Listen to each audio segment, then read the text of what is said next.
तगाई फदले कोई police station सांगरे अदु सिमिनि सा हाय हाय याब्रावा पाउन तौबिरो थबक तौरंगनी अदु इनफ ओइ जाय जवै नाइ मनि थवाई कलिबा तौबिरमनि तौगे हाय नते अदु अखै अंगाम यान खुलाई पार थवाई कलिबा दुमानदि पाउन सिननबदि तौगेदना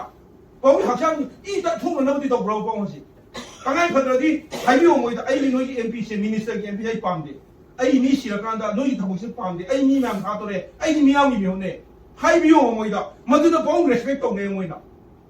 नागा मोइ मिजोराम चीफ मिनिस्टर नाकंगाई माने न बोर्डर तब यारो है चीफ मिनिस्टर कोई चीफ मिनिस्टर जी तौ ले रे अदुसु हाइनि मा दिल्ली लाखो मतम द खागा दमे अदुसु तौनी अखोइ जी तौ ले मोइ तौ यारो है नि मोइ कनो बिला तौ ले यारो है नि क्या लिंग ngangi अखोइ दि अमित शाह हाइबो जी तौ ले अदु अखोइ मयाम मातना माने नै ले अजि के हारकनि अखोइ माइ मा अदु पाबुंसु सेम पार्टी नि सेम एमपी नि अखोइ वाफम से पाउंग द तादर कना हाइदुनो अदु तावे हारगन अतोप मीम लाक्तारे हजि ती लाकुसु यारो मरंदि अखोइ रिजाइन तौ हाइदे पाउंग अखोइ नाइजे दि पाउंग लेबो ऑफिस मतम दो मतम दु करी तौरकान द चा कमाइ तौसिगे खोसिगे हाइबदु येंगाकांदा मैक्सिमम लेवल होनबियो पाउंग अदुने हाइजरिसे अखोइ न मैक्सिमम तौ इसमाइना आगाम सिंसिना तौ इसमाइना सन सिंसिना लाई इसमाइना पाउंग नसु पाउंग की मैक्सिमम लेवल तौ बियो हाइबा सोरोब द थोगा लाओ हाइरो आई ऑफिशियल तो कोई तौरिने आई तो दम बेओगेना हारती मताना तौदु थुंगरे ओका सारना तौबो याबदि तौरेबा लोन अम्बे इफेक्टिव ओइदेबा अदुदि तौग्रेना इफेक्टिव ओइ आई 5 लाख से 10 लाख से इफेक्टिव ओइ दबरा न ओइ दबरा लसे au adudi oi ge habi nate aina ga haji na sana na sai hari me an loi tau re loi phona re habi akoi le du kendri me masai effective mi ha pele pi raba naha sin shi raba aduga ing na lai raba displaced people me am mayum da halaba matang du ka thada dei thabak tawai ra loi adu hek tau ji bogi paung thabak tau de akoi thabak tau de taran thabak tau de only then akoi adu bok akoi tum lai ya ba akoi lan yaw de tha tau si da akoi ahi pung bar ama de akoi han na ti noi mak ne me am tawai se paung adu hek yaw du ba adu ki pan nam de yaw du ba adu ki baitai sin je mi ha ko ina pulli be sin se akoi na mayam da gyan ta han ri ba ta adu the lit tau bi hai je ne limited oi me ta ba paung adu mp or me akoi di ipani imani yamani akui kenoni adugi level no thabak to byo jam ne hai jai akoi na sai ge atopa akoi na thamdari ba akoi convener ngang ba da natraga tul khitang wang da ba maro bilu akoi thamdari di kai mai kan da effective oiraktre akoi ni ne sibina no wi hendel e akoi ji kai do da gi hai ba post da akoi ne khang da ba imung da tanari ba je akoi ne khang da baung ta pi akoi ne pam ba baung tam da masi post soidre ta bi hai bi aduna hayeng mak akoi karai jero na education jasi kai dongji ong na sai ai kanadre ai ngasi kanadre ngasi ai ne education state pai ga ju ai kanadre ai gi wa mayam ma ire ai sai nau si re kanadre hai ma tam jawre ha ni pam thadu ke ha na te another to bom na khone la ti si ju akoi kari kum khar tau na tauraga manipur parja da utta ta di akoi lai we kana ba lai ko si ma sama akoi kari ta khong khut pullaba adumba decoration pa mo ina ko ji lai ne delhi lai gi ai ba mayamna ate jam to nga tane DMCC gi convener ni DMCC de yaure adu tore na trasu manipur macha a cha gi larik tamini na thabak tori ni ijat to nga tane la ibo ese pauna ade MP oina manipur de gi mayam kan na dolai de pora gi thami ji ijat ne ko gi git kana no ate MP mayam le me na gai le ga ma u de ko u ji ese mai te moina mai te MP har ranjan larik la su o da mo oina ho ko adu umba ni mu aru ngasai akhona ngasai ko dai ta au phang da pillar post me am ko na mani pam ka tin boya ai chu ga am am ma lai ni na akhoi tong bi ro sin tong bi ro hai ji ne ko na hai ji aru hayeng akhoi na pam yo post ai ngasai bi na ai ni sangjan ni ji akhoi chi ga bai chi nau jing dam da akhoi mo bi da kari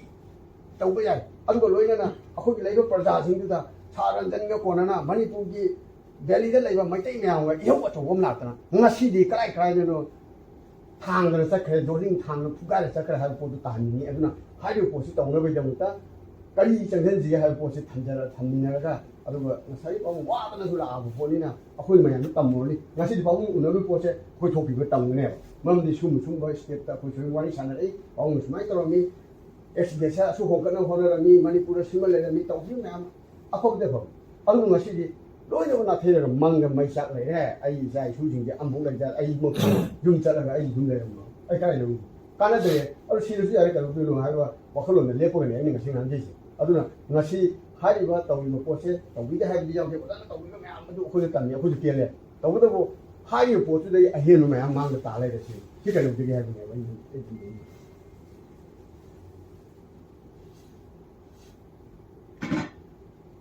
कोई मैं तो गया कि नगाली MP की भी मैं हमसे तो पाबुंग ने कोई मिट्टी मसाब हुआ है पाबुंग तो पुल जाए वो कोई प्रपोज तो लगे उसी पाबुंग ने हाई एमपी सारा तो वो वगैरह नगा में हमसे वो मैं नगा की वो पुल से कोई नगा मले मैंने इनवाइट तो लगे पाबुंग ने मुखम तो पुल ले इन हाई जी को वो भी आप खंडर रसी पाबुंग की तरफ तक अपन मन पांगन होएगा कई तो उसके है मतलब ठीक ले को फिर हम जिदा कोई मरी ने पुंजल कोई ने कई तो वो है मैं उरी वजह कोई तौदी में तो तौबजिना रिजोल्व सोल्यूशन तो लाकर तौगी फंड चादरे तौदे हाइबो सब मानने है मैम उरिजे तो कोई किदो बिन दबसिना सुम यामको मैम की लाउसी अदुन मखा ताबे को तो पॉजिटिव कोई रोम सम सियाई तादि लाइव एमपी दुसु को डॉक्टर की वसुन मदि राइस बाय वसुन तौलगा कोई कन्वेनर के है बेलगा करम मोत तो माइन ꯑꯗꯨꯗꯤ ꯑꯩꯈꯣꯏ ꯃꯌꯥꯝ ꯈꯟꯅꯁꯤ ꯈꯟꯅꯔꯒ ꯃꯤꯇꯤꯡ ꯇꯧꯔꯀꯥꯟꯗ ꯑꯩꯈꯣꯏꯗꯤ ꯉꯁꯤ ꯄꯥꯎ ꯂꯩꯌꯦꯁꯨ ꯑꯩꯈꯣꯏ ꯈꯪꯗꯦ ꯂꯩꯇꯦꯁꯨ ꯈꯪꯗꯦ ꯑꯗꯨ ꯂꯩꯔꯝꯗ꯭ꯔꯒꯁꯨ ꯒꯦꯠꯇ ꯂꯦꯞꯀꯦ ꯂꯩꯔꯝꯗ꯭ꯔꯒꯁꯨ ꯑꯩꯈꯣꯏ ꯃꯌꯥꯝꯗ ꯄꯥꯎ ꯄꯤꯒꯦ ꯑꯗꯨꯒ ꯄꯥꯎ ꯁꯅꯥꯖꯥꯎꯕꯒꯤ ꯃꯃꯥꯒꯤ ꯀ꯭ꯋꯥꯇꯔꯗꯁꯨ ꯆꯠꯀꯅꯤ ꯏꯠꯁ ꯑ ꯁꯤꯝꯕꯣꯂꯤꯛ ꯏꯠꯁ ꯏꯟꯁꯇꯤꯇ꯭ꯌꯨꯁꯟ ꯃꯤꯒꯤ ꯋꯥꯐꯝ ꯅꯠꯇꯦ ꯑꯦꯅꯤꯋꯥꯟ ꯑꯣꯏꯕ ꯑꯦꯝꯄꯤꯗꯤ ꯑꯃꯈꯛꯇꯅꯤ ꯑꯩꯈꯣꯏꯒꯤ ꯑꯦꯝꯄꯤꯗꯨꯗ ꯑꯩꯈꯣꯏ ꯍꯥꯏꯕ ꯇꯥꯕꯅꯤ ꯌꯥꯗ꯭ꯔꯦ ꯑꯩꯈꯣꯏ ꯔꯤꯄꯕ꯭ꯂꯤꯛ ꯗꯦ ꯂꯩꯕꯁꯤꯒꯤ ꯁꯦꯀ꯭ꯌꯨꯔꯤꯇꯤ ꯂꯩꯕꯒꯤ ꯑꯩꯈꯣꯏ ꯁꯣꯔꯣꯛꯇ ꯊꯣꯛꯇꯕꯅꯤ ꯑꯩꯈꯣꯏ ꯔꯦꯗꯤ ꯂꯩꯔꯤ ꯃꯣꯏꯒꯤ ꯑꯩꯈꯣꯏꯅ ꯂꯥꯟꯅ ꯇꯧꯒꯅꯤ ꯑꯗꯨ 26 ꯂꯣꯏꯔꯕ ꯃꯇꯨꯡꯗ ꯑꯩꯈꯣꯏ ꯁꯣꯔꯣꯛꯇ ꯊꯣꯛꯀꯅꯤ ꯑꯩꯈꯣꯏ ITO ꯂꯝꯕꯤ ꯕ꯭ꯂꯣꯛ ꯇꯧꯒꯅꯤ ꯄꯥꯔꯂꯤꯌꯥꯃꯦꯟ ꯁ꯭ꯇ꯭ꯔꯤꯠꯇ ꯑꯩꯈꯣꯏ ꯆꯪꯒꯅꯤ ꯁꯤꯔꯁꯨ ꯁꯤꯁꯅꯨ ꯐꯥꯔꯁꯨ ꯐꯥꯁꯅꯨ आदा इनाउ मैम नोंगई पालग सिरगसु सेइना पुलिसना पाजु पासनु मतम पाउ अखोई पुलिस स्टेशन अखोई येंगु लापियु सुमाइना चलगा एमपी दा होम मिनिस्टर नंगना लाकने हाय मगि लाकते नंग असम राइफल ना कइगी खुलाई पाइबु मैम सिंगा कुकी न सपोर्ट दोइनो मोसिम लेगा कुकी खरे ने कंट्रोल तोहनु याबो मोइना सानाउ प्ले न तोसिबो बीएसएफ तना कमांडो को पुलले असम राइफल तना कुकी को पुलले कमांडो में हम हाथ पर आसान फल बुलेट अनी बो काटे सी अखोई ना हाइडाउन ना what you are doing you are playing हाइडाउन मोइना मिस्टर दा ना कइनो नै दोइसे अखोई उनब फंगदि हाइनि अखोई एने से पांगेरा एनआई पांगेरा let them put on us हजिक हम पालिना लान से अखोई ना खंगता लान से कुकी अखोई नं सोंनो होइता ने नहान नो छलनेबा कुकी की मनिंग अखोई ना संगु रनी मोइना खाजन गिनी बुलेट खाजन गिनी असम में बोल थोलो कने मोइना लापदना फील थाले अदु ले कोई लान कबाई माई पाकिबो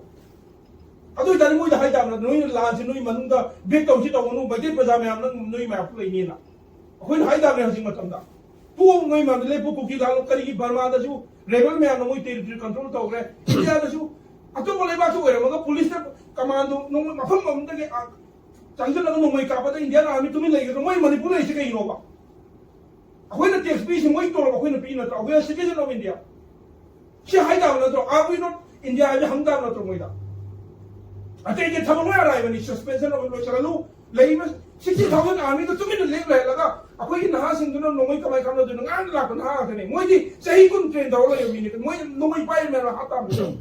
나랑 타고 시절은 막 하지라 좋은 사람들 농이 빠이라 까마이 가피노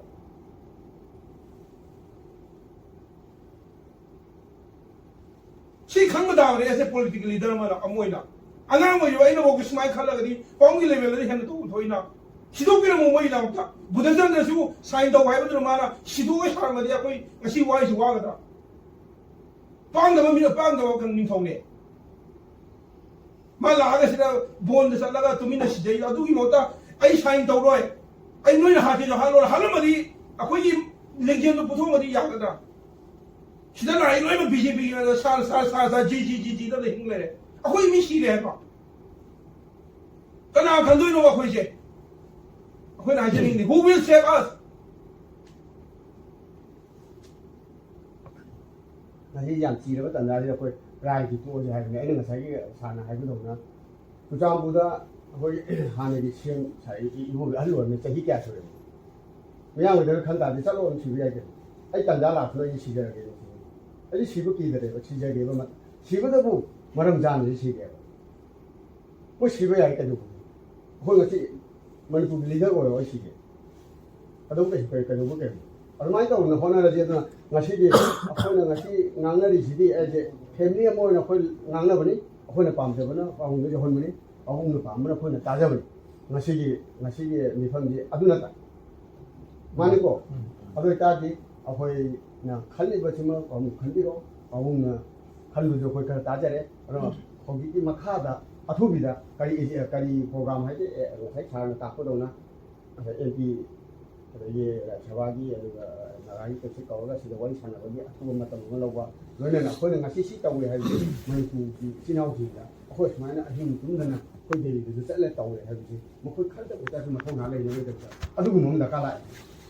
맞아 tàu cho khơi người ta làm này tàu này khơi tàu đi thì làm đi mà anh lấy khơi cái tàu đi làm đi lên cũng không khơi lấy này Delhi mà cái cái phải lấy rồi này khơi không có Delhi là mình sinh kun ra lấy khơi là hàng đấy tụi mình lấy ra cái nhà cái ra lấy mà đi khơi nhà đấy mà lấy mà mình xí mình sẽ khơi lấy ngâm đấy khơi là làm số ngâm đấy số Delhi là hai tam này cái phải là ऐसे member होंगे ना कोई भी वो वाली साना है ताम ऐसे सी पोषण मोई दा प्रेशर पे ला सारे फल तो ऑर्डर तौता आ गई कोई भी कल लोई ड्राइवर कमांडो कृष्ण तो मिनो मैसेज पीरे दो ता बदा कना ना होनो दोइनो बाउंसिगो पुलिस रिपब्लिक 75 रिपब्लिक दा पुलिस स्टेशन दा कुनाई बायो में अंदर नोंगै ना का बदा सामने फल ठोक दवाई सी मोने सारे का प्लेस कई लो हाई दा ना तो अमिशा दा sir what you are doing this is happening under your leadership Assam Rifle is under your control. BSF is under the Defense Secretary. Why you are not ordering them to do? Otherwise, you withdraw all armed forces. We don't need. We will fight the Haidar. We are much more stronger than them. But we are not possible to fight because they are restricting us. Assam Rifle is restricting us. They are trying to control our youth. State की police से attack कर रहा है कोई मैं तो attack तो यूं वही था रहा हूँ लालों से कोई ना खंग बतावा मैं ना शुम फ्री था रहा लान था लगा मैं तो इशन सी रहा मैं ना शुम मैं तो रेफरी तो यंग में यार रो मैं नोंगे पाया ले इसे कहीं नो हाई दाव ने सामने बाल नहीं ना सी की पोसिंग हम तो you go back मेरा पाया भी नंगा है बोई से कोई MP मैं ना हाई भी बताओ ताकि फादे मैं ना लोग से नो let them अखोई मी अदु मियानो दे हराउनी ना पाउंग ना सुमाइना पाइले गा माना सी लेप सिबगी मोइना लौथोपने हाइलो पाउंग लई बुकनी ने मैम लापला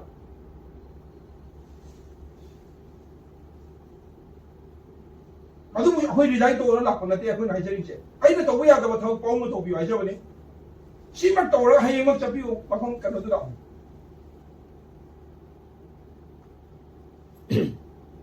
अदु अखोई तो निंगो लेरे से पाउंग हाइबिरो अखोई दा नोई मैथई मैम सिंगो सी थबक सिमति नोइना तो एना तो यादे MP मोइना नोई सी तो नोई पैसा वा पै पिरके मोई गिदि ड्रग पैसाना लाख लाख तो थबक तो ने अखोई गिदि कै दोगे अखोई मैम साम साम सिंग खाइना थबक तो वाक्तने ए नोई दिल्ली कै वाले मीडिया की मोइ करो थादरी MP की सही मगी फंदो ऐसे युम सारो एंदा लेकाई थिका तोरो नोई सी की मीडिया की थबक सी तो नोई अवा पकै लेदोरी नोई तो अखोई तो के सपोर्ट तो ना financially, physically, morally, politically.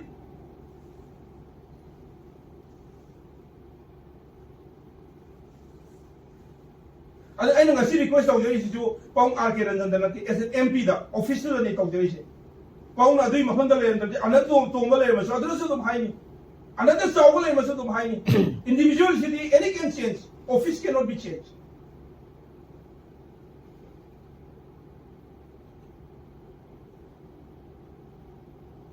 Kasi mo thani pa mo la ko se pong ma ta ko wa he mo haidre kasi wo haide kai no ha pong thabak tawre ko khange ba adu ki thabak mayam sing duga relief camp da lupa lakh tara pi odi sihan da bila angang mayam kan na security force na thabak tawon ba dune ma ko ma thawdi MLA mayam na haye ba ko da na se MLA kun muk la ko ne ko da ti na haye ne adu noi na thawne noi ki da thawde ke no ne kangje bung do tholo noi mayam club le pu suspension operation tawda da ga dia koi sara hin ye noi thok ki kai no da BJP political party ऐसे पार्टियों ने जो थबक तौगे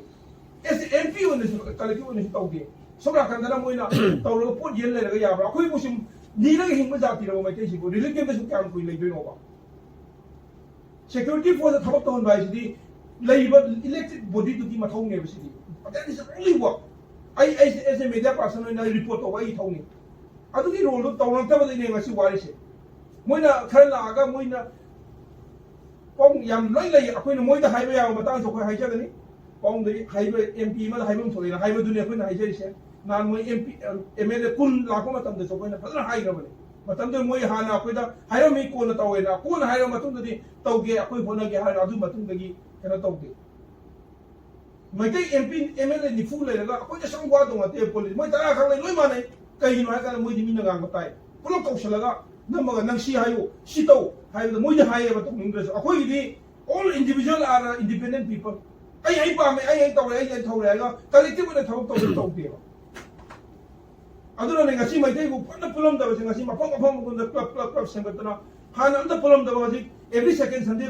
พูดเลยว่าประชาชนนั่นคลับมาสิไล่คลับอันนี้มีขนาดนี้ให้ยังสิไล่คลับห้องนี้มีห้องหลับกันนี่สิละคลับนิพพานเนี่ยฟงตัวนี่ฮะนะคุยอามั่งสักครั้งนั้นเดี๋ยวเขาจะครั้งนั้นเลยวันนี้ฉันเนี่ยคุยกันได้ยัง first priority เนี่ยคุยมิชชั่นไม่ได้บ่คุยลำกันไม่ได้คุยไม่อะไรไม่ได้ทำอะไรไม่ได้ออฟฟิศไม่อะไรไม่ได้เชื่อคุยในคันนี้เราจะเอา แล้วเราจะช่วยลุยโป้งดี ไอ้หน่วยเฉลี่ย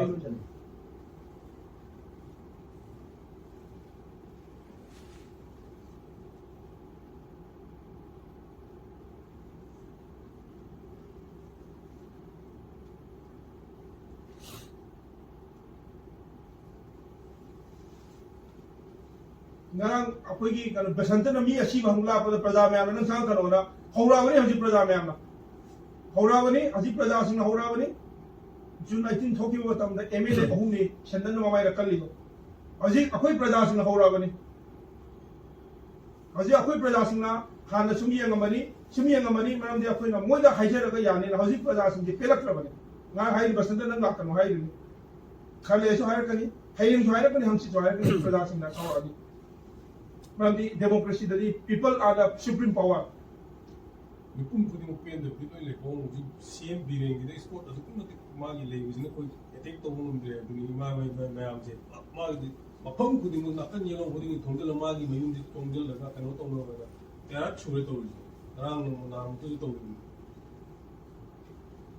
สิ่งงงจริงอ่ะทั้งหมดทุกสิบห้าเดือนมาไม่ยุ่งมุกตัวเองงานเลย public ने सवाल को पाली ने पहने दीजिए कर नरम की मालूम ले सदरन को मैंने ये मियां जितने ने कोई न पहले कोई न समझ नहीं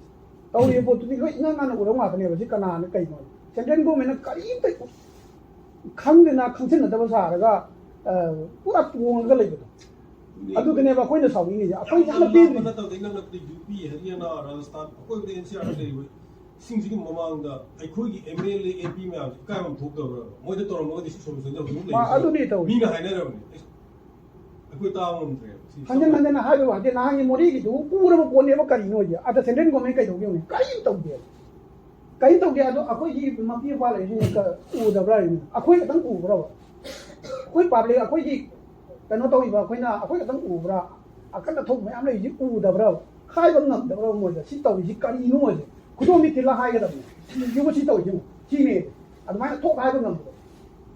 नम दबरा सिंग अखोई कतन नम दो ले अखोई कतन सुन कोजिन चेल ले थोड़ा बरा मणिपुर में महाभारत साना या महाभारत ने से साना ही लान से महाभारत ने कई नती लान से कुकी का कोई कसम खाना का तो नती मोइना आमी पीरा नोई पीरा का पैसा पीरा का थमगल का सही कुंजी ट्रेन दौड़ थमगा मैं दे तो नहीं कुकी में आम नहीं मणिपुर में सिवा अदु मसेन तो थुगाई तो नहीं सी अखोई ने खंग ताब ऑनरेबल होम मिनिस्टर याना ने एमपी नागा MLA तारा दुदा माना याना हाय वाई से कई नो हाय कांदा कुकी की सुखरा पीनी नगाई सुखरा पीनी नोई कई पांगे ना हंगे आगे कहीं भी मारा जिबो MLA तोंगा ना मीटिंग कौरी नोई कौथरी कहीं नो दिल्ली दा नोई एक कुकी MLA स्लाव नगाई मुस्लिम में के स्लाव नोई तुम्हारे खाना भी आवरा दिल्ली तो कौथरी कहीं नो मैं नसी पावा अदु नोई खाना ले वाई ना तो मैं हाय जा नोई मसे आम पाइना रो नोई खाना रो अखोई न नोई मरत लगे है या दा इलेक्शन लोरा कांदा नोई जे पुन या दा जाति नि अखोई मथंग की जुलाई पार्लियामेंट सेशन दा मणिपुर थुगाई हम दो थुगाई ना हाई में न मोई तो प्लान है माने दिस इज द प्लान अखोई खंग दाव ने अखोई लेमिन न या दा जाति नि रो लगा ना मोई है ऑर्डिनेंस में थोगा कुकी का नगा का हन है मोई से लेमिन न या दा मोई तेरी तो दो थुगाई है कि दिल्ली देश में प्लान न तो से this is not a war between Kuki and Maite. She deleted the design document. Not that the Assam from 60,000 na kari ngamoy. You be the Nipani manung na army la akala lo singi. Haji kari mo yeng mai. Mapang kote marta. Handak Maharajiment na mi mari si tu. Ma you Pedro Hyde ni masi Maharajiment lai bini. Ma Maharajiment lai no mai kamay hali no Hyde today. ꯁꯤ ꯏꯃꯥꯗꯨꯒꯤ ꯑꯋꯥꯕꯗꯨ ꯀꯅꯥꯅ ꯄꯥꯎ ꯇꯝꯗꯣꯏꯅꯣꯕ ꯄꯥꯎꯅ ꯇꯝꯗ꯭ꯔꯗꯤ who will tell ꯀꯅꯥꯅ ꯄꯥꯎ ꯇꯝꯗꯣꯏꯅꯣꯕ ꯁꯤ ꯄꯥꯎꯁꯦ ꯈꯟꯅꯕ ꯉꯝꯗ꯭ꯔꯒꯅ ꯈꯣꯡ ꯀꯣꯜꯂꯒ ꯈꯣꯏꯔꯝꯕꯤꯌꯨ ꯑꯩ ꯂꯩꯕꯥꯛ ꯃꯥꯡꯉꯦ ꯇꯉꯥꯏ ꯐꯗ꯭ꯔꯗꯤ ꯃꯈꯣꯡ ꯃꯔꯩ ꯂꯦꯞꯄꯤꯌꯨ ꯀꯩꯁꯨ ꯀꯥꯏꯗꯦ ꯑꯩ ꯂꯩꯕꯥꯛꯀꯤꯗꯃꯛꯇ ꯇꯧꯒꯦ ꯍꯥꯏꯔꯤꯅꯦ ꯑꯩꯈꯣꯏ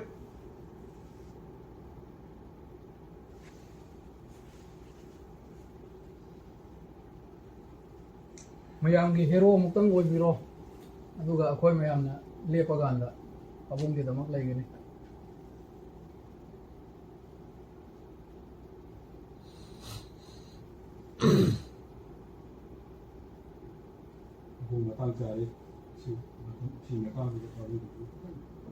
ꯉꯁꯤ ꯑꯩꯅ ꯄꯦꯟꯗꯕ ꯍꯥꯏꯔꯤ ꯁꯨꯃꯥꯏꯅ ꯑꯃꯤꯠ ꯁꯥꯍꯒꯤ ꯃꯃꯥꯡꯗ ꯍꯥꯏꯕꯤꯌꯨ ꯄꯥꯎꯅ ꯃꯥ ꯄꯥꯎꯅ ꯔꯦꯁꯄꯦꯛ ꯍꯦꯟꯒꯠꯂꯛꯀꯅꯤ ꯄꯥꯎꯅ ꯏꯕ ꯂꯦꯇꯔꯗꯨ ꯃꯥ ꯔꯦꯁꯄꯦꯛ ꯇꯧꯕ ꯍꯦꯜꯂꯛꯀꯅꯤ ꯑꯩ ꯎꯄꯥꯏ ꯂꯩꯇꯦ ꯑꯩ ꯃꯤꯌꯥꯝꯅ ꯊꯥꯔꯛꯄꯅꯤ ꯑꯩ ꯎꯄꯥꯏ ꯂꯩꯇꯦ ꯁꯥꯔ ꯑꯩꯗꯤ ꯁꯤꯒꯤꯗꯃꯛꯇ ꯂꯥꯛꯄꯅꯤ ꯑꯩꯗꯤ ꯁꯤ ꯇꯉꯥꯏ ꯐꯗꯦ ꯇꯉꯥꯏ ꯐꯗ꯭ꯔꯁꯨ ꯅꯪꯅ ꯇꯧꯅꯤꯡꯕ ꯇꯧ ꯑꯩꯈꯣꯏ ꯃꯤ ꯁꯤꯔꯦꯅ ꯑꯝꯇ ꯍꯥꯏꯕꯤꯌꯨ ꯑꯩꯈꯣꯏꯅꯗꯤ ꯍꯥꯏꯕ ꯌꯥꯗꯦꯅ ꯁꯦꯟꯇ꯭ꯔꯦꯜ ꯒꯣꯔꯃꯦꯟ ꯑꯩꯈꯣꯏꯗꯤ ꯃꯤ ꯑꯣꯏꯕꯗꯤꯕ ꯑꯗꯨꯗꯒꯤ ꯊꯣꯛꯂꯛꯄ ꯀꯣꯟꯐ꯭ꯂꯤꯛꯇꯣ ꯑꯗꯨꯗꯒꯤ ꯊꯣꯛꯂꯛꯄꯁꯤꯡꯗꯣ ꯑꯩꯈꯣꯏ ꯄꯥꯕꯨꯡ ꯄꯨꯟꯅ ꯑꯗꯨꯝ ꯆꯠꯃꯤꯟꯅꯩ ꯀꯩꯒꯨꯝꯕ ꯃꯣꯏꯅ ꯀꯣꯟꯁꯤꯀ꯭ꯋꯦꯟꯁ ꯍꯥꯏꯇꯥꯔꯦ ꯑꯗꯣ ꯑꯩꯈꯣꯏꯗꯣ ꯄꯥꯎ ꯅꯥꯒꯥꯂꯦꯟꯒꯤ ꯆꯤꯐ ꯃꯤꯅꯤꯁꯇꯔꯒ ꯃꯤꯖꯣꯔꯥꯝꯒꯤ ꯆꯤꯐ ꯃꯤꯅꯤꯁꯇꯔꯒꯅ ꯐꯦꯟꯁꯤꯡ ꯇꯧꯕ ꯌꯥꯔꯣꯏꯗ꯭ꯔꯣ ꯑꯩꯈꯣꯏꯔꯣꯝꯒꯤ ꯁꯥꯏꯠꯇꯒꯤ ꯀꯔꯤ ꯉꯥꯡꯕ ꯉꯝꯒꯗꯦ ꯇꯧꯔꯣꯏꯅ ꯍꯥꯏꯔꯤ ꯑꯩꯈꯣꯏꯒꯤꯗꯨꯒ ꯃꯔꯤ ꯂꯩꯅꯩ ꯃꯥ ꯐꯦꯟꯁꯤꯡ ꯇꯧꯕ ꯌꯥꯔꯣꯏꯗ ꯑꯩꯈꯣꯏ ꯌꯥꯎꯔꯤ ꯚꯦꯛꯁꯤꯟ ꯇꯧꯕ ꯌꯥꯔꯣꯏ ꯍꯥꯏꯗꯤ ꯀꯔꯝꯕ ꯖꯒꯥꯗꯅꯣ ꯀꯔꯝ ꯁꯥꯏꯗꯅꯣ नगा ये है तो लेते हैं बाउंड्री इंडिया की नॉर्थ ईस्ट लेकर बाउंड्री जी लोग नॉर्थ ईस्ट की कैनोडा लेकर बाउंड्री जी वाली है अभी तो चंद्रदेव दिन कोई मंदिर को देखने को मिलेंगे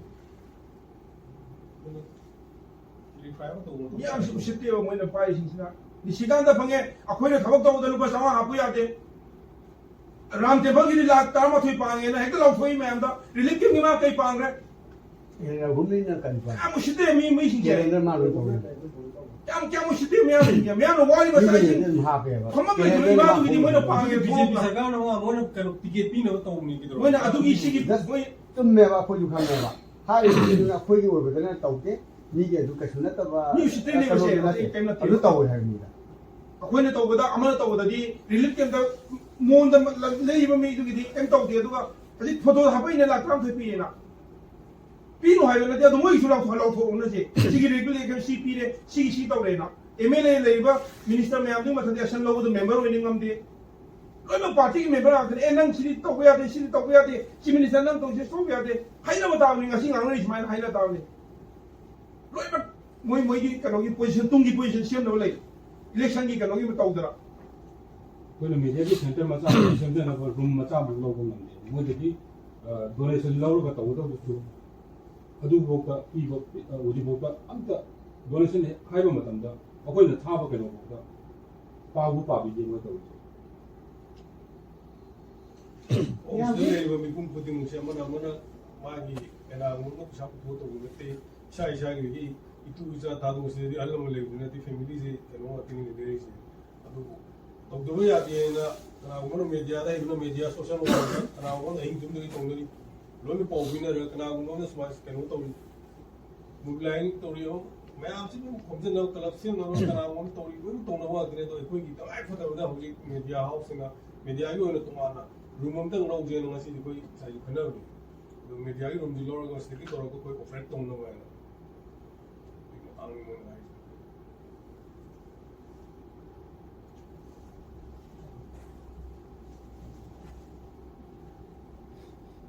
ana moy highway moy ni fu du managa pullaga e noi smai to gari suspension khoi ana sun lan to dong mate lan to di police ki mathong ni army mathong ni noi ne si to drabni akhoi leiba nga ko ngamdre du noi to ning to le ramina akhoi resign to ge na ta na akhoi dana da phamu na moy no ma kan dana phamu media na oi cha kani politics wai ke कोई प्रजा कबले ते मसाला तौरे कलक तौदबनी उसितबा प्रजा ma'am सिंसे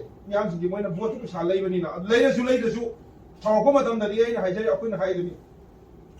जुन 18 की मतमद बिहारी दो ममाइदे संदन कनबनि ma'am मोइ अहुमनि मामन मै चाइदो ꯑꯗꯨ ꯃꯤꯌꯥꯝꯁꯤꯡꯁꯤꯅ ꯁꯥꯎꯔꯛꯄꯗ ꯍꯧꯖꯤꯛ ꯎꯄꯥꯏ ꯂꯩꯇꯦ ꯁꯥꯎꯔꯣꯏ ꯍꯥꯏꯅꯤꯡꯉꯥꯏꯁꯨ ꯂꯩꯇꯦ ꯃꯔꯝꯗꯤ ꯃꯣꯏꯒꯤ ꯊ꯭ꯔꯨꯗꯅꯦꯕ ꯃꯣꯏꯒꯤ ꯊ꯭ꯔꯨꯗ ꯃꯤꯅ ꯈꯤꯇꯪ ꯍꯥꯏꯔꯀꯥꯟꯗ ꯀꯩ ꯍꯥꯏ ꯅꯣꯏꯗꯤ ꯃꯩꯇꯩꯅꯤ BJPꯅꯤꯅ ꯅꯣꯏꯗꯤ ꯆꯤꯐ ꯃꯤꯅꯤꯁꯇꯔꯁꯨ ꯃꯩꯇꯩ MPꯁꯨ ꯃꯩꯇꯩ ꯀꯨꯀꯤꯗꯤ ꯗꯦ ꯑꯥꯔ ꯑꯟꯗꯔ ꯄ꯭रिꯚꯤꯂꯦꯖ ꯅꯣꯏꯗꯤ ꯃꯅꯤꯄꯨꯔꯁꯨ MLAꯅꯤ ꯃꯩꯇꯩ ꯉꯥꯛꯇꯅꯤ ꯅꯣꯏ ꯀꯩꯅꯣ ꯑꯟꯗꯔ ꯄ꯭रिꯚꯤꯂꯦꯖ ꯍꯥꯏꯁꯤ ꯃꯤꯅ ꯑꯃ ꯍꯥꯏꯔꯛꯑꯦ ꯑꯩꯈꯣꯏꯗ ꯃꯣꯏꯗꯤ MLA 10 ꯈꯛꯇꯅꯤ ꯀꯩꯅꯣꯅ ꯃꯔꯝꯗꯤ ꯑꯩꯈꯣꯏꯅ ꯄꯣꯂꯤꯇꯤꯀꯦꯜ ꯂꯩꯕ ꯃꯁꯤꯒꯤ ꯄꯥꯋꯔꯁꯦ ꯑꯩꯈꯣꯏꯅ ꯁꯤꯖꯤꯟꯅꯕ ꯉꯝꯗꯕ ꯆꯤꯐ ꯃꯤꯅꯤꯁꯇꯔꯅ ꯍꯥꯟꯅ ꯆꯠꯂꯒ ꯃꯥ ꯀꯩꯅꯣ ꯚꯤꯂꯦꯖ ꯗꯤꯐꯦꯟꯁꯃꯦꯟ ꯑꯣꯏꯅꯤ ꯃꯥꯏ ꯃꯊꯧ ꯑꯗꯨꯕꯣ ꯚꯤꯂꯦꯖ ꯗꯤꯐꯦꯟꯁꯃꯦꯟ ꯑꯣꯏꯕꯁꯤꯕꯣ ꯃꯥꯏ ꯃꯊꯧꯗꯤ ꯁꯤꯗ ꯂꯥꯛꯑꯒ ꯍꯥꯏꯕ ꯅꯠꯇ꯭ꯔꯣ 40,000ꯗꯨ ꯀꯃꯥꯟ ꯇꯧꯕ ꯅꯠꯇ꯭ꯔꯣ ꯃꯥꯏ ꯃꯊꯧꯁꯤꯕꯣ ꯃꯥ ꯅꯣꯡꯃꯩ ꯀꯞ ꯍꯩꯔꯝꯒꯗ꯭ꯔꯣ ꯅꯣꯡꯃꯩ ꯗ꯭ꯔꯃꯥꯅꯦꯕ ꯇꯧꯔꯤꯗꯣ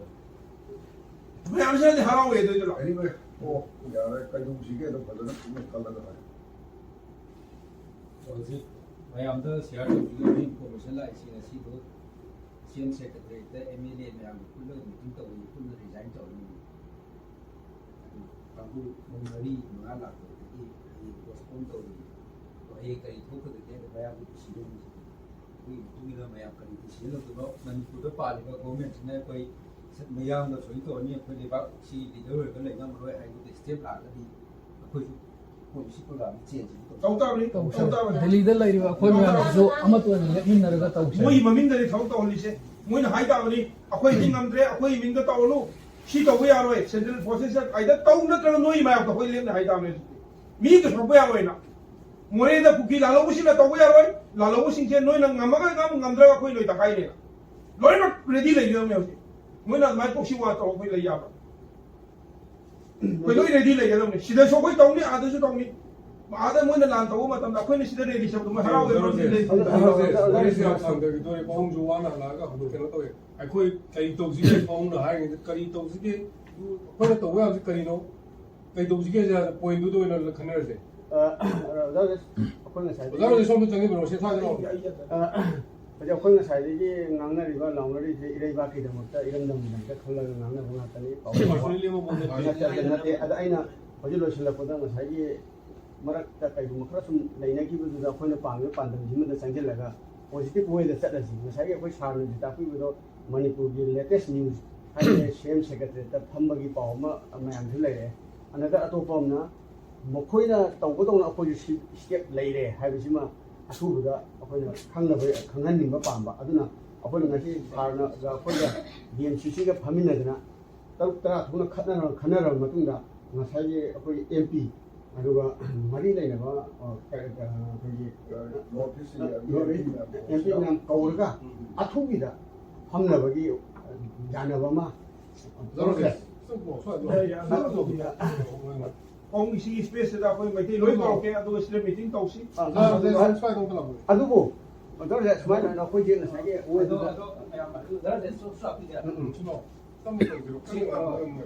ꯁꯤꯅꯗꯤ ꯐꯝ ꯌꯥꯒꯗ꯭ꯔꯥ ꯑꯗꯨꯗꯤ ꯁꯨꯃꯥꯏꯅ ꯑꯩ ꯃꯤꯅꯤꯁꯇꯔ ꯃꯍꯨꯠ ꯁꯤꯟꯖꯔꯒ ꯉꯁꯥꯏ ꯑꯩꯅ ꯄꯥꯎꯡꯗ ꯑꯩꯈꯣꯏꯅ ꯀꯩꯅꯣ ꯇꯧꯕꯗꯨꯀꯣ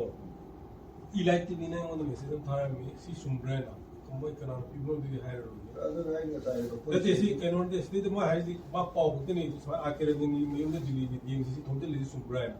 ꯁꯤ ꯈꯛꯇꯅꯤ ꯃꯥ ꯍꯪꯉꯤꯁꯤ ꯃꯉꯣꯟꯗ ꯀꯩꯒꯨꯝꯕ ꯏꯟꯐꯣꯔꯃꯦꯁꯟ ꯑꯇꯣꯞꯄ ꯂꯩꯇꯦ ꯀꯅꯥꯒꯨꯝꯕ ꯁꯨꯃꯥꯏꯅ ꯋꯥꯔꯤꯗꯨ ꯂꯩ ꯇꯥꯕ ꯈꯣꯠꯄ ꯈꯔ ꯑꯃꯗꯤ ꯂꯩ ꯇꯥꯒꯅꯤ ꯑꯗꯨꯗꯤ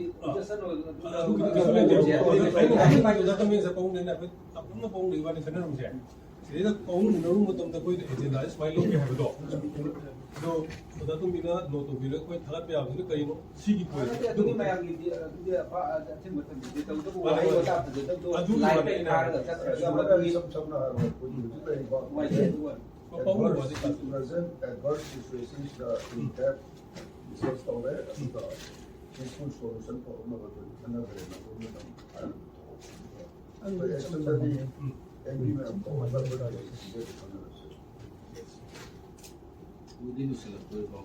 ꯅꯨꯗꯤ ꯂꯨꯁꯤꯜꯂꯛꯑꯅꯦꯕ ꯀꯩꯒꯤꯅꯣꯗꯤ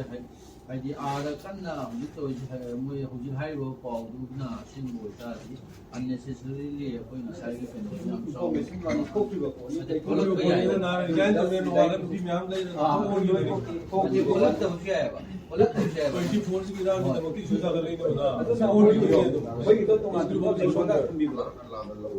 ꯍꯧꯖꯤꯛ ꯁꯣꯝꯅ ꯊꯝꯕꯤꯕ ꯁ꯭ꯇꯦꯞꯇꯨ ꯁꯣꯝ ꯁꯥꯏꯠꯇꯒꯤ ꯃꯌꯥꯝꯗꯣ ngasi prep to share bra na traga ngasi tauhujida mina la aduna duna so na gi mayam na zarse mayam na da to ko ni ba thang ga koi bo specific oi bo koi bo I also suggest I to don't know. ba ni do da gi so ni ba ba to ni ba ko ko do adu di thaga ko dana to ni ba ko pi pa si to di thaga di but tungi kamaina step kai thang si gi to adu so mayam idea de khar share to biro no click to rage aduga minister ji ko la ji di kamaina mara kana de address to bi ke yare no dar ke aduga ki yo dar ji si to ga ꯑꯩꯈꯣꯏꯅ ꯄꯥꯝꯖꯔꯤꯁꯦ prime ꯃꯤꯅꯤꯁꯇꯔꯗ home ꯃꯤꯅꯤꯁꯇꯔꯗ first ꯑꯣꯏꯅ ꯑꯩꯈꯣꯏ ꯃꯤꯌꯥꯝꯅ ꯑꯩꯈꯣꯏꯁꯦ ꯍꯥꯠꯇꯣꯔꯦ ꯃꯤꯌꯥꯝꯅ ꯑꯩꯈꯣꯏ ꯇꯧꯗꯣꯔꯦ ꯑꯩꯈꯣꯏ ꯁꯨꯃꯥꯏꯅ ꯂꯩꯕ ꯌꯥꯔꯣꯏ ꯁꯁꯄꯦꯟꯁꯟ ꯑꯣꯄꯔꯦꯁꯟꯁꯦ ꯐꯥꯎ ꯂꯧꯊꯣꯛꯇꯕ ꯌꯥꯔꯣꯏꯅ ꯄꯥꯎꯅ ꯃꯣꯏꯗ ꯗꯅꯥ ꯇꯧꯕꯤꯌꯨ ꯃꯣꯏꯗ ꯑꯦꯅꯤꯊꯤꯡ ꯇꯧꯕꯤꯌꯨ ꯃꯣꯏꯗ ꯗꯦꯠ ꯏꯁ ꯗ ꯑꯣꯟꯂꯤ ꯊꯤꯡ ꯑꯗꯨꯒ ꯑꯇꯩꯗꯗꯤ ꯁꯤꯒꯤ ꯃꯐꯝꯁꯤꯗꯁꯨ ꯑꯩꯈꯣꯏ ꯃꯌꯥꯝ ꯑꯃ ꯑꯩꯈꯣꯏ ꯄꯥꯎꯗ ꯄ꯭ꯔꯦꯁꯔ ꯄꯤꯔꯛꯀꯅꯤ ꯄꯥꯎꯅ ꯃꯣꯏꯗ ꯄ꯭ꯔꯦꯁꯔ ꯄꯤꯕꯤꯌꯨ ꯉꯁꯤ ꯑꯩꯈꯣꯏ ꯃꯤ ꯌꯥꯝꯗꯦ ꯁꯤ ꯃꯊꯪꯗ ꯑꯩꯈꯣꯏ ꯃꯤ 1,500 ꯂꯥꯛꯀꯅꯤ ꯁꯤ ꯃꯐꯝꯁꯤꯗꯩꯁꯤꯗ ꯑꯗꯨꯒ ꯄꯥꯎꯅ ꯑꯃꯨꯛ ꯑꯩ ꯂꯩꯕ ꯉꯝꯗ꯭ꯔꯦꯅ ꯑꯩꯈꯣꯏꯅ ꯍꯥꯏꯕꯗꯣ ꯄꯥꯎꯅ ꯍꯥꯏꯕꯤꯕ ꯑꯩꯈꯣꯏꯅ ꯍꯥꯏꯕꯗꯣ ꯄꯥꯎꯅ ꯍꯥꯏꯕꯤꯕ ꯑꯗꯨꯗꯤ ꯃꯣꯏꯅꯁꯨ ꯄꯥꯎ ꯑꯩ ꯎꯄꯥꯏ ꯂꯩꯇꯕꯒꯤꯅꯤ ꯃꯣꯏꯅ ꯄꯨꯠ ꯇꯧꯕꯩꯅꯤ ꯁꯥꯔ ꯑꯩꯅ ꯎꯄꯥꯏ ꯂꯩꯇꯕꯒꯤꯅꯤ ꯑꯩꯁꯨ ꯌꯨꯝ ꯃꯩ ꯊꯥꯈ꯭ꯔꯕꯅꯤ ꯌꯨꯝ ꯁꯤ ꯁꯁꯄꯦꯟꯁꯟꯁꯤ ꯇꯧꯗ꯭ꯔꯒꯗꯤ ꯁꯨꯡꯌꯥ ꯌꯥꯔꯣꯏ ꯃꯤꯌꯥꯝꯁꯤꯡꯁꯤꯅ ꯒꯃꯦꯟꯒꯤ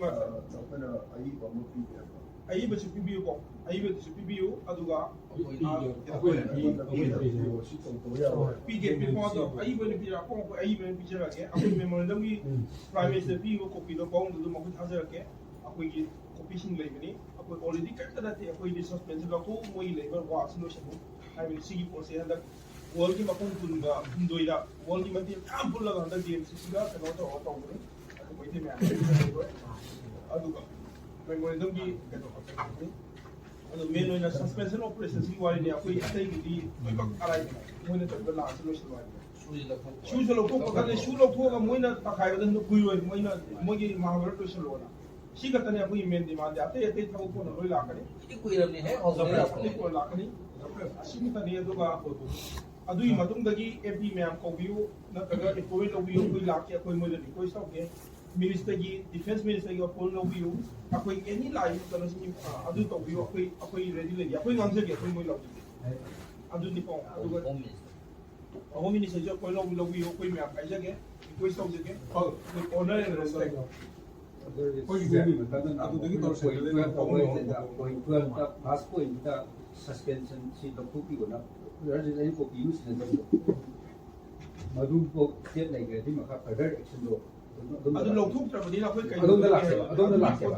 ꯇꯧꯕꯤꯔꯣꯏ ꯑꯩꯈꯣꯏꯒꯤ ꯑꯣꯖꯥꯒꯤ ꯁꯥꯏꯠꯇꯒꯤ ꯄꯣꯏꯟꯠ 12ꯗ ꯐꯥꯁ ꯄꯣꯏꯟꯠꯇ ꯑꯗꯨ ꯌꯥꯎꯕꯗꯨ ꯖꯔꯅꯦꯂꯤꯁꯇꯁꯨ ꯀꯣꯄꯤ ꯄꯤꯖꯔꯦꯗꯅ ꯗꯦꯠ ꯃꯈꯥ ꯇꯥꯕ ꯇꯧꯕꯤꯌꯣꯅ ꯍꯥꯏꯕꯗꯨ ꯇꯧꯔꯛꯇ꯭ꯔꯕꯅꯤꯅ ꯖꯔꯅꯦꯂꯤꯁꯇꯁꯨ ꯈꯪꯉꯦꯕ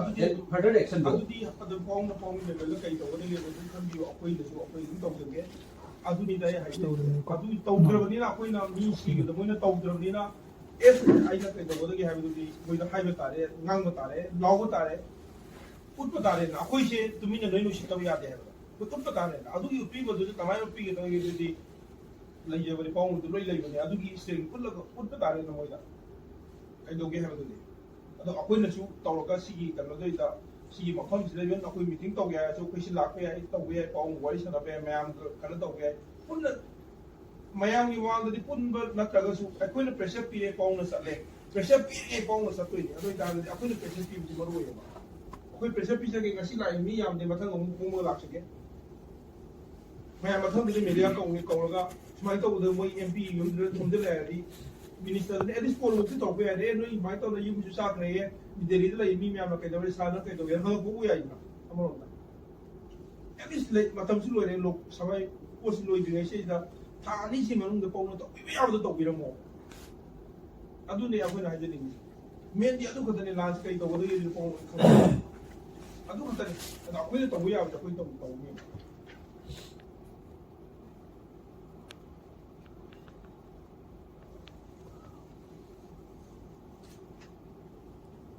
तंगाई फदरदी से पाउ गवर्नमेंट की प्रोटोकॉल ये वा ngang ya da do press में को ngang bi तो अजि ngang ai ngang ताबने ना ऑफिस की गवर्नमेंट की तई न तबि दा पाउ मीडिया में को गा नोट्स की एफबी में हम लेदने लागा अजि थोय पोसी बता का सस्पेंशन ऑपरेशन की बता सरकार की मोय तो दो ता ngang हो बता में ai sikar to bi na tabi da suspension operation da कोई हाई बनी दो सरकार ने तो पोजीशन में लो बता रे कोई खंगा को बता ꯑꯩꯈꯣꯏꯒꯤ ꯑꯩꯒꯤ ꯂꯩꯕ ꯄꯥꯔꯇꯤꯒꯤ ꯒꯣꯔꯃꯦꯟꯒꯤ ꯃꯊꯛꯇꯨꯗ ꯑꯩ ꯄꯣꯖꯤꯁꯟ ꯑꯃ ꯂꯧꯔꯦ ꯅꯣꯏꯅ ꯇꯧꯅꯤꯡꯉꯁꯨ ꯇꯧꯔꯣ ꯍꯥꯏꯕꯒꯤ ꯁꯤꯒꯅꯦꯜ ꯑꯃꯉꯣꯟꯗ ꯄꯤꯕ ꯇꯥꯕꯅꯦ ꯂꯦꯠ ꯗꯦꯝ ꯗꯨ ꯇꯧꯗ꯭ꯔꯗꯤ ꯆꯥꯏꯅꯤꯅ ꯂꯦꯠ ꯗꯦꯝ ꯗꯨ ꯑꯗꯣ ꯃꯣꯏꯅ ꯍꯦꯛꯇ ꯁꯨꯃꯥꯏꯅ ꯁꯥꯟꯅꯔꯒ ꯑꯩꯈꯣই ꯇꯧꯒꯦ ꯍꯥꯏꯕꯗꯨꯗꯤ ꯌꯥꯔꯣꯏꯕ ꯑꯩꯈꯣই ꯑꯁꯨꯛ ꯀꯨꯏꯅ ꯆꯍꯤ 2,000-3,000 ꯂꯩꯕ ꯑꯩꯈꯣꯏ ꯄꯣꯠꯇꯨ ꯃꯣꯏꯅ ꯍꯦꯛꯇ ꯁꯥꯟꯅꯔꯒ ꯃꯣꯏꯅ ꯊꯨꯒꯥꯏ ꯇꯧ ꯌꯥꯔꯣꯏ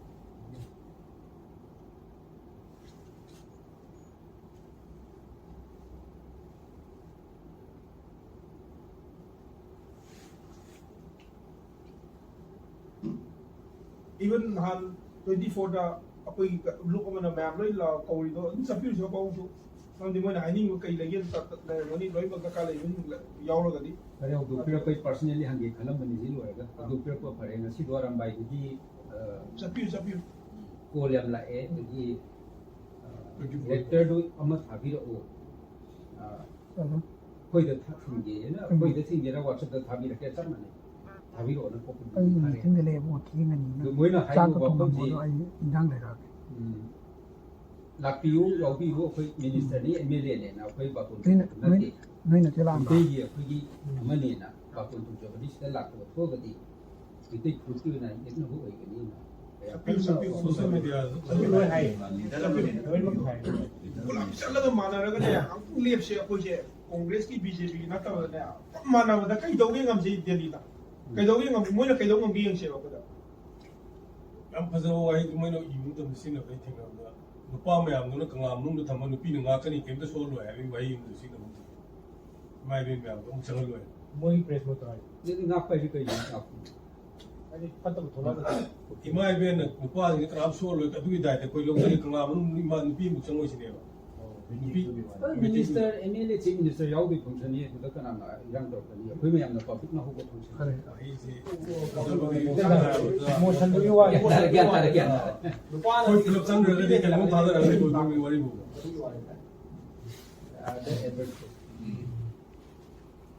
itu per mayam si uda de saphang mai khang na bikhango ai di si ye da group to DMCC ka tingo bi mane police ma ba DMCC uda na ma chi meeting ma chen chen na sa di do madu MLA minister ka dira natraga hai ba group chi mi da ohum de meti alliance ki yaw ko mai te lunch ke ne si team gi ba ke no to protest wa bi only MP with DMCC yaw dra apoi DMCC yaw yes yes adu ko dira ad DMCC hawram ni na atopa group se hawdra hawai dra du adu ko ji adale ba ngoni ba je la DMCC division education only Delhi ke na DMCC khapta ga with te la ji wol gi meti me abe kun how do they with MP with MPs of Northeast, with defense minister, with anything. for MP of notice the only all all cutting across political political BJP and who Jadi bigera. adu decision leti hoba Adu ako hindi loy unaw pa ami adu ko discussion like kagadi BJP katagi oina unabi BI notice MP forum to get through the unabi BI ako isi like na hire kanda. bare pai samjida north east MP forum dida congress ba BJP leti adu na north east MP forum da propose to ro sigi agenda ama dise to utare ko bitin ko ine tela odi ara ro agenda dungo ma mai bi ro kari phajaba kitang effective ko agenda da invite to bigi ro adu de da tapu jo ko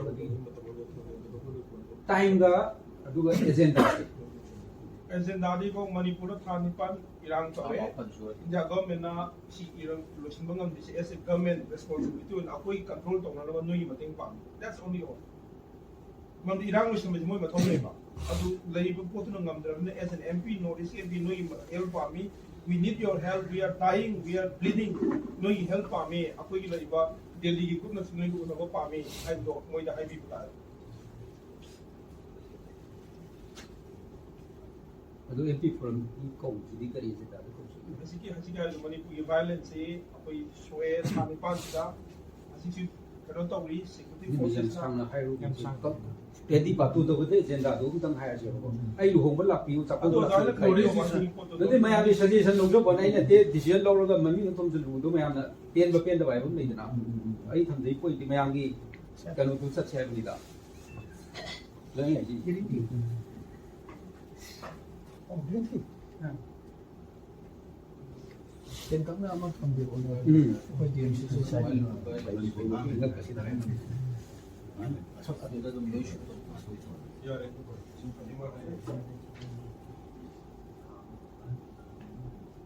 ꯑꯦꯖꯦꯟꯗꯥꯗꯤ Manipur ꯚꯥꯏꯂꯦꯟꯁꯀꯤ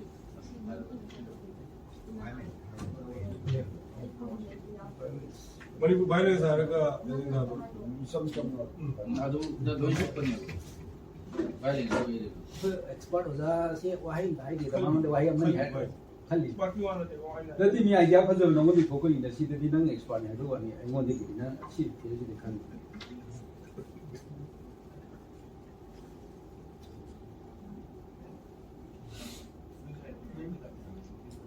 अदु date की the कनुकी 31 January दगी session फंगरनी अन फंगशाय गदी सीमा मांगदा ꯑꯩꯈꯣꯏꯗꯤ ꯑꯦꯅꯤ time ꯌꯥꯏꯌꯦ ꯑꯩꯈꯣꯏꯗꯤ ꯇꯥꯕꯤ ꯌꯥꯏ ꯌꯥꯕ꯭ꯔꯥ ꯃꯣꯏꯅ ꯌꯥꯔꯦ ꯍꯥꯏꯕꯒꯤ ꯃꯇꯨꯡꯗ फॉर्मेली ददी ची इरगे बा दी नोटिस एमपी फॉरम ꯆꯦ ꯏꯕ ꯅꯠꯇꯦ ꯃꯉꯣꯟ ꯉꯝꯅꯅꯕ ꯇꯧꯕꯤꯌꯨ ꯆꯦ ꯏꯕꯗ ꯇꯧ ꯆꯦ ꯏꯕꯤꯌꯨ ꯋꯥꯔꯤ ꯁꯥꯟꯅꯕꯤꯌꯨ ꯗꯤꯅꯔꯗ ꯀꯧꯕꯤꯌꯨ ꯃꯌꯨꯝꯗ ꯆꯠꯄꯤꯌꯨ ꯎꯅꯗꯕ ꯌꯥꯗꯦ ꯆꯤꯡ ꯅꯠꯇꯦ ꯀꯃꯥꯏꯅ ꯇꯧꯒꯗꯒꯦ ꯑꯗꯨꯗꯤ ꯈꯟꯅꯔꯁꯤ ꯑꯩꯅ ꯑꯩꯒꯤ ꯗꯦꯠ 31 ꯃꯃꯥꯡꯗ ꯐꯣꯔꯃꯦꯂꯤ ꯄ꯭ꯔꯄꯣꯖ ꯑꯃ ꯇꯧꯗꯕ ꯌꯥꯔꯣꯏ ꯑꯗꯨ ꯃꯇꯨꯡꯗ ꯂꯥꯛꯄꯤꯅ ꯐꯣꯟ ꯇꯧꯕ ꯆꯠꯄꯗꯨꯅ ꯑꯃꯅ ꯑꯣꯏꯒ꯭ꯔꯦ ꯐꯣꯔꯃꯦꯂꯤ ꯑꯃ ꯍꯥꯟꯅ ꯐꯥꯗꯧ ꯁꯤꯁꯤ ꯃꯇꯥꯡꯗ ꯗꯤꯁꯀꯁ ꯇꯧꯅꯤꯡꯕꯅꯤ ꯇꯥꯏꯃꯤꯡ ꯃꯇꯝꯗꯒꯤ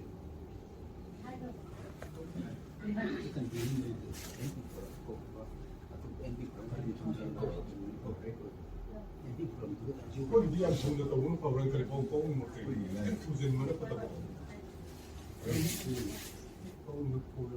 ꯃꯥꯒꯤ ꯀꯟꯁꯇꯤꯇ꯭ꯌꯨꯟꯁꯤꯗ ꯂꯣꯏ ꯆꯠꯂꯝꯕꯅ ꯑꯩꯈꯣꯏꯅ ꯈꯪꯗꯕ ꯄꯥꯎꯅ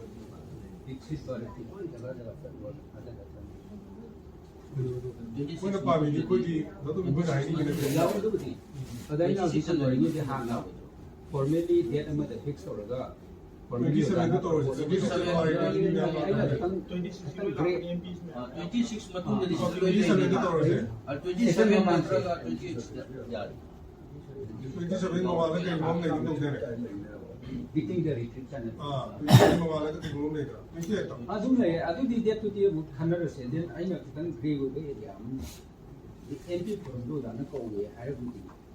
ꯑꯗꯨꯃ ꯑꯦꯄ꯭ꯔꯣꯄ꯭ꯔꯤꯌꯦꯠ ꯑꯃ ꯑꯣꯏꯔꯦ ꯑꯗ ꯑꯦꯝꯄꯤ ꯐꯣꯔꯝꯗꯨꯒ ꯋꯤꯠ ꯑꯩꯈꯣꯏꯒꯤ ꯗꯤ ꯑꯦꯝ ꯁꯤ ꯁꯤꯒ ꯇꯧꯅꯤ ꯍꯥꯏꯕꯁꯤ ꯁꯤ ꯈꯤꯇꯪ ꯑꯇꯩ ꯑꯦꯔꯤꯌꯥ ꯂꯩꯗꯤ ꯍꯥꯏꯍꯧꯕ ꯆꯠꯄ ꯔꯤꯄ꯭ꯔꯦꯖꯦꯟꯇꯦꯇꯤꯚ ꯑꯗꯨꯃꯥꯏꯅ ꯑꯗꯨ ꯑꯣꯏꯇꯥꯔꯗꯤ ꯌꯦꯁ ꯌꯦꯁ ꯑꯗꯨꯝ ꯈꯟꯅꯧꯁꯦ ꯃꯌꯥꯝꯗ ꯔꯤꯀ꯭ꯋꯦꯁ ꯇꯧꯗꯣꯏꯅꯤ ꯇꯧꯕꯤꯌꯨ ꯃꯅꯤꯄꯨꯔ ꯄꯥꯔꯇꯤꯌꯨꯅ ꯃꯣꯏꯒꯤ ꯑꯁꯣꯏꯕꯗꯣ ꯍꯥꯏꯗꯣꯏꯅꯤ ꯃꯣꯏꯒꯤ ꯐꯦꯂꯔꯗꯣ ꯍꯥꯏꯗꯣꯏꯅꯤ ꯀꯩꯒꯤꯅꯣꯅꯦ ꯅꯣꯏ ꯐꯦꯜ ꯑꯣꯏꯗꯣ ꯍꯪꯗꯣꯏꯅꯤ ꯃꯣꯏꯗ they are accountable to all of us ꯑꯁꯥꯝꯒꯤ ꯍꯧꯖꯤꯛ ꯑꯦꯝ ꯄꯤ ꯑꯃ ꯃꯌꯨꯁꯀꯤ ꯑꯣꯏꯕꯁꯨ ꯍꯥꯟꯅ ꯑꯁꯨꯒꯤ ꯄ꯭ꯔꯁꯤꯗꯦꯟ ꯑꯣꯏꯔꯝꯃꯤꯅꯤ ꯗꯦ ꯋꯤꯜ ꯑꯟꯗꯔꯁꯇꯦꯟ ꯃꯥꯁꯨ ꯁꯤꯒꯤ ꯑꯆꯧꯕ ꯃꯤ ꯑꯃꯅꯤ ꯁꯤꯒꯤ ꯀꯩꯅꯣꯁꯤꯗ ꯃꯣꯏꯅ ꯀꯩꯅꯣꯝ ꯍꯥꯏꯕꯗ ꯑꯦꯝ ꯄꯤ ꯃꯌꯥꯝꯁꯤꯅ ꯀꯩꯅꯣꯝ ꯍꯥꯏꯕꯗ ꯗꯦꯜꯂꯤꯗ ꯀꯩꯁꯨ ꯇꯧꯕ ꯌꯥꯔꯣꯏ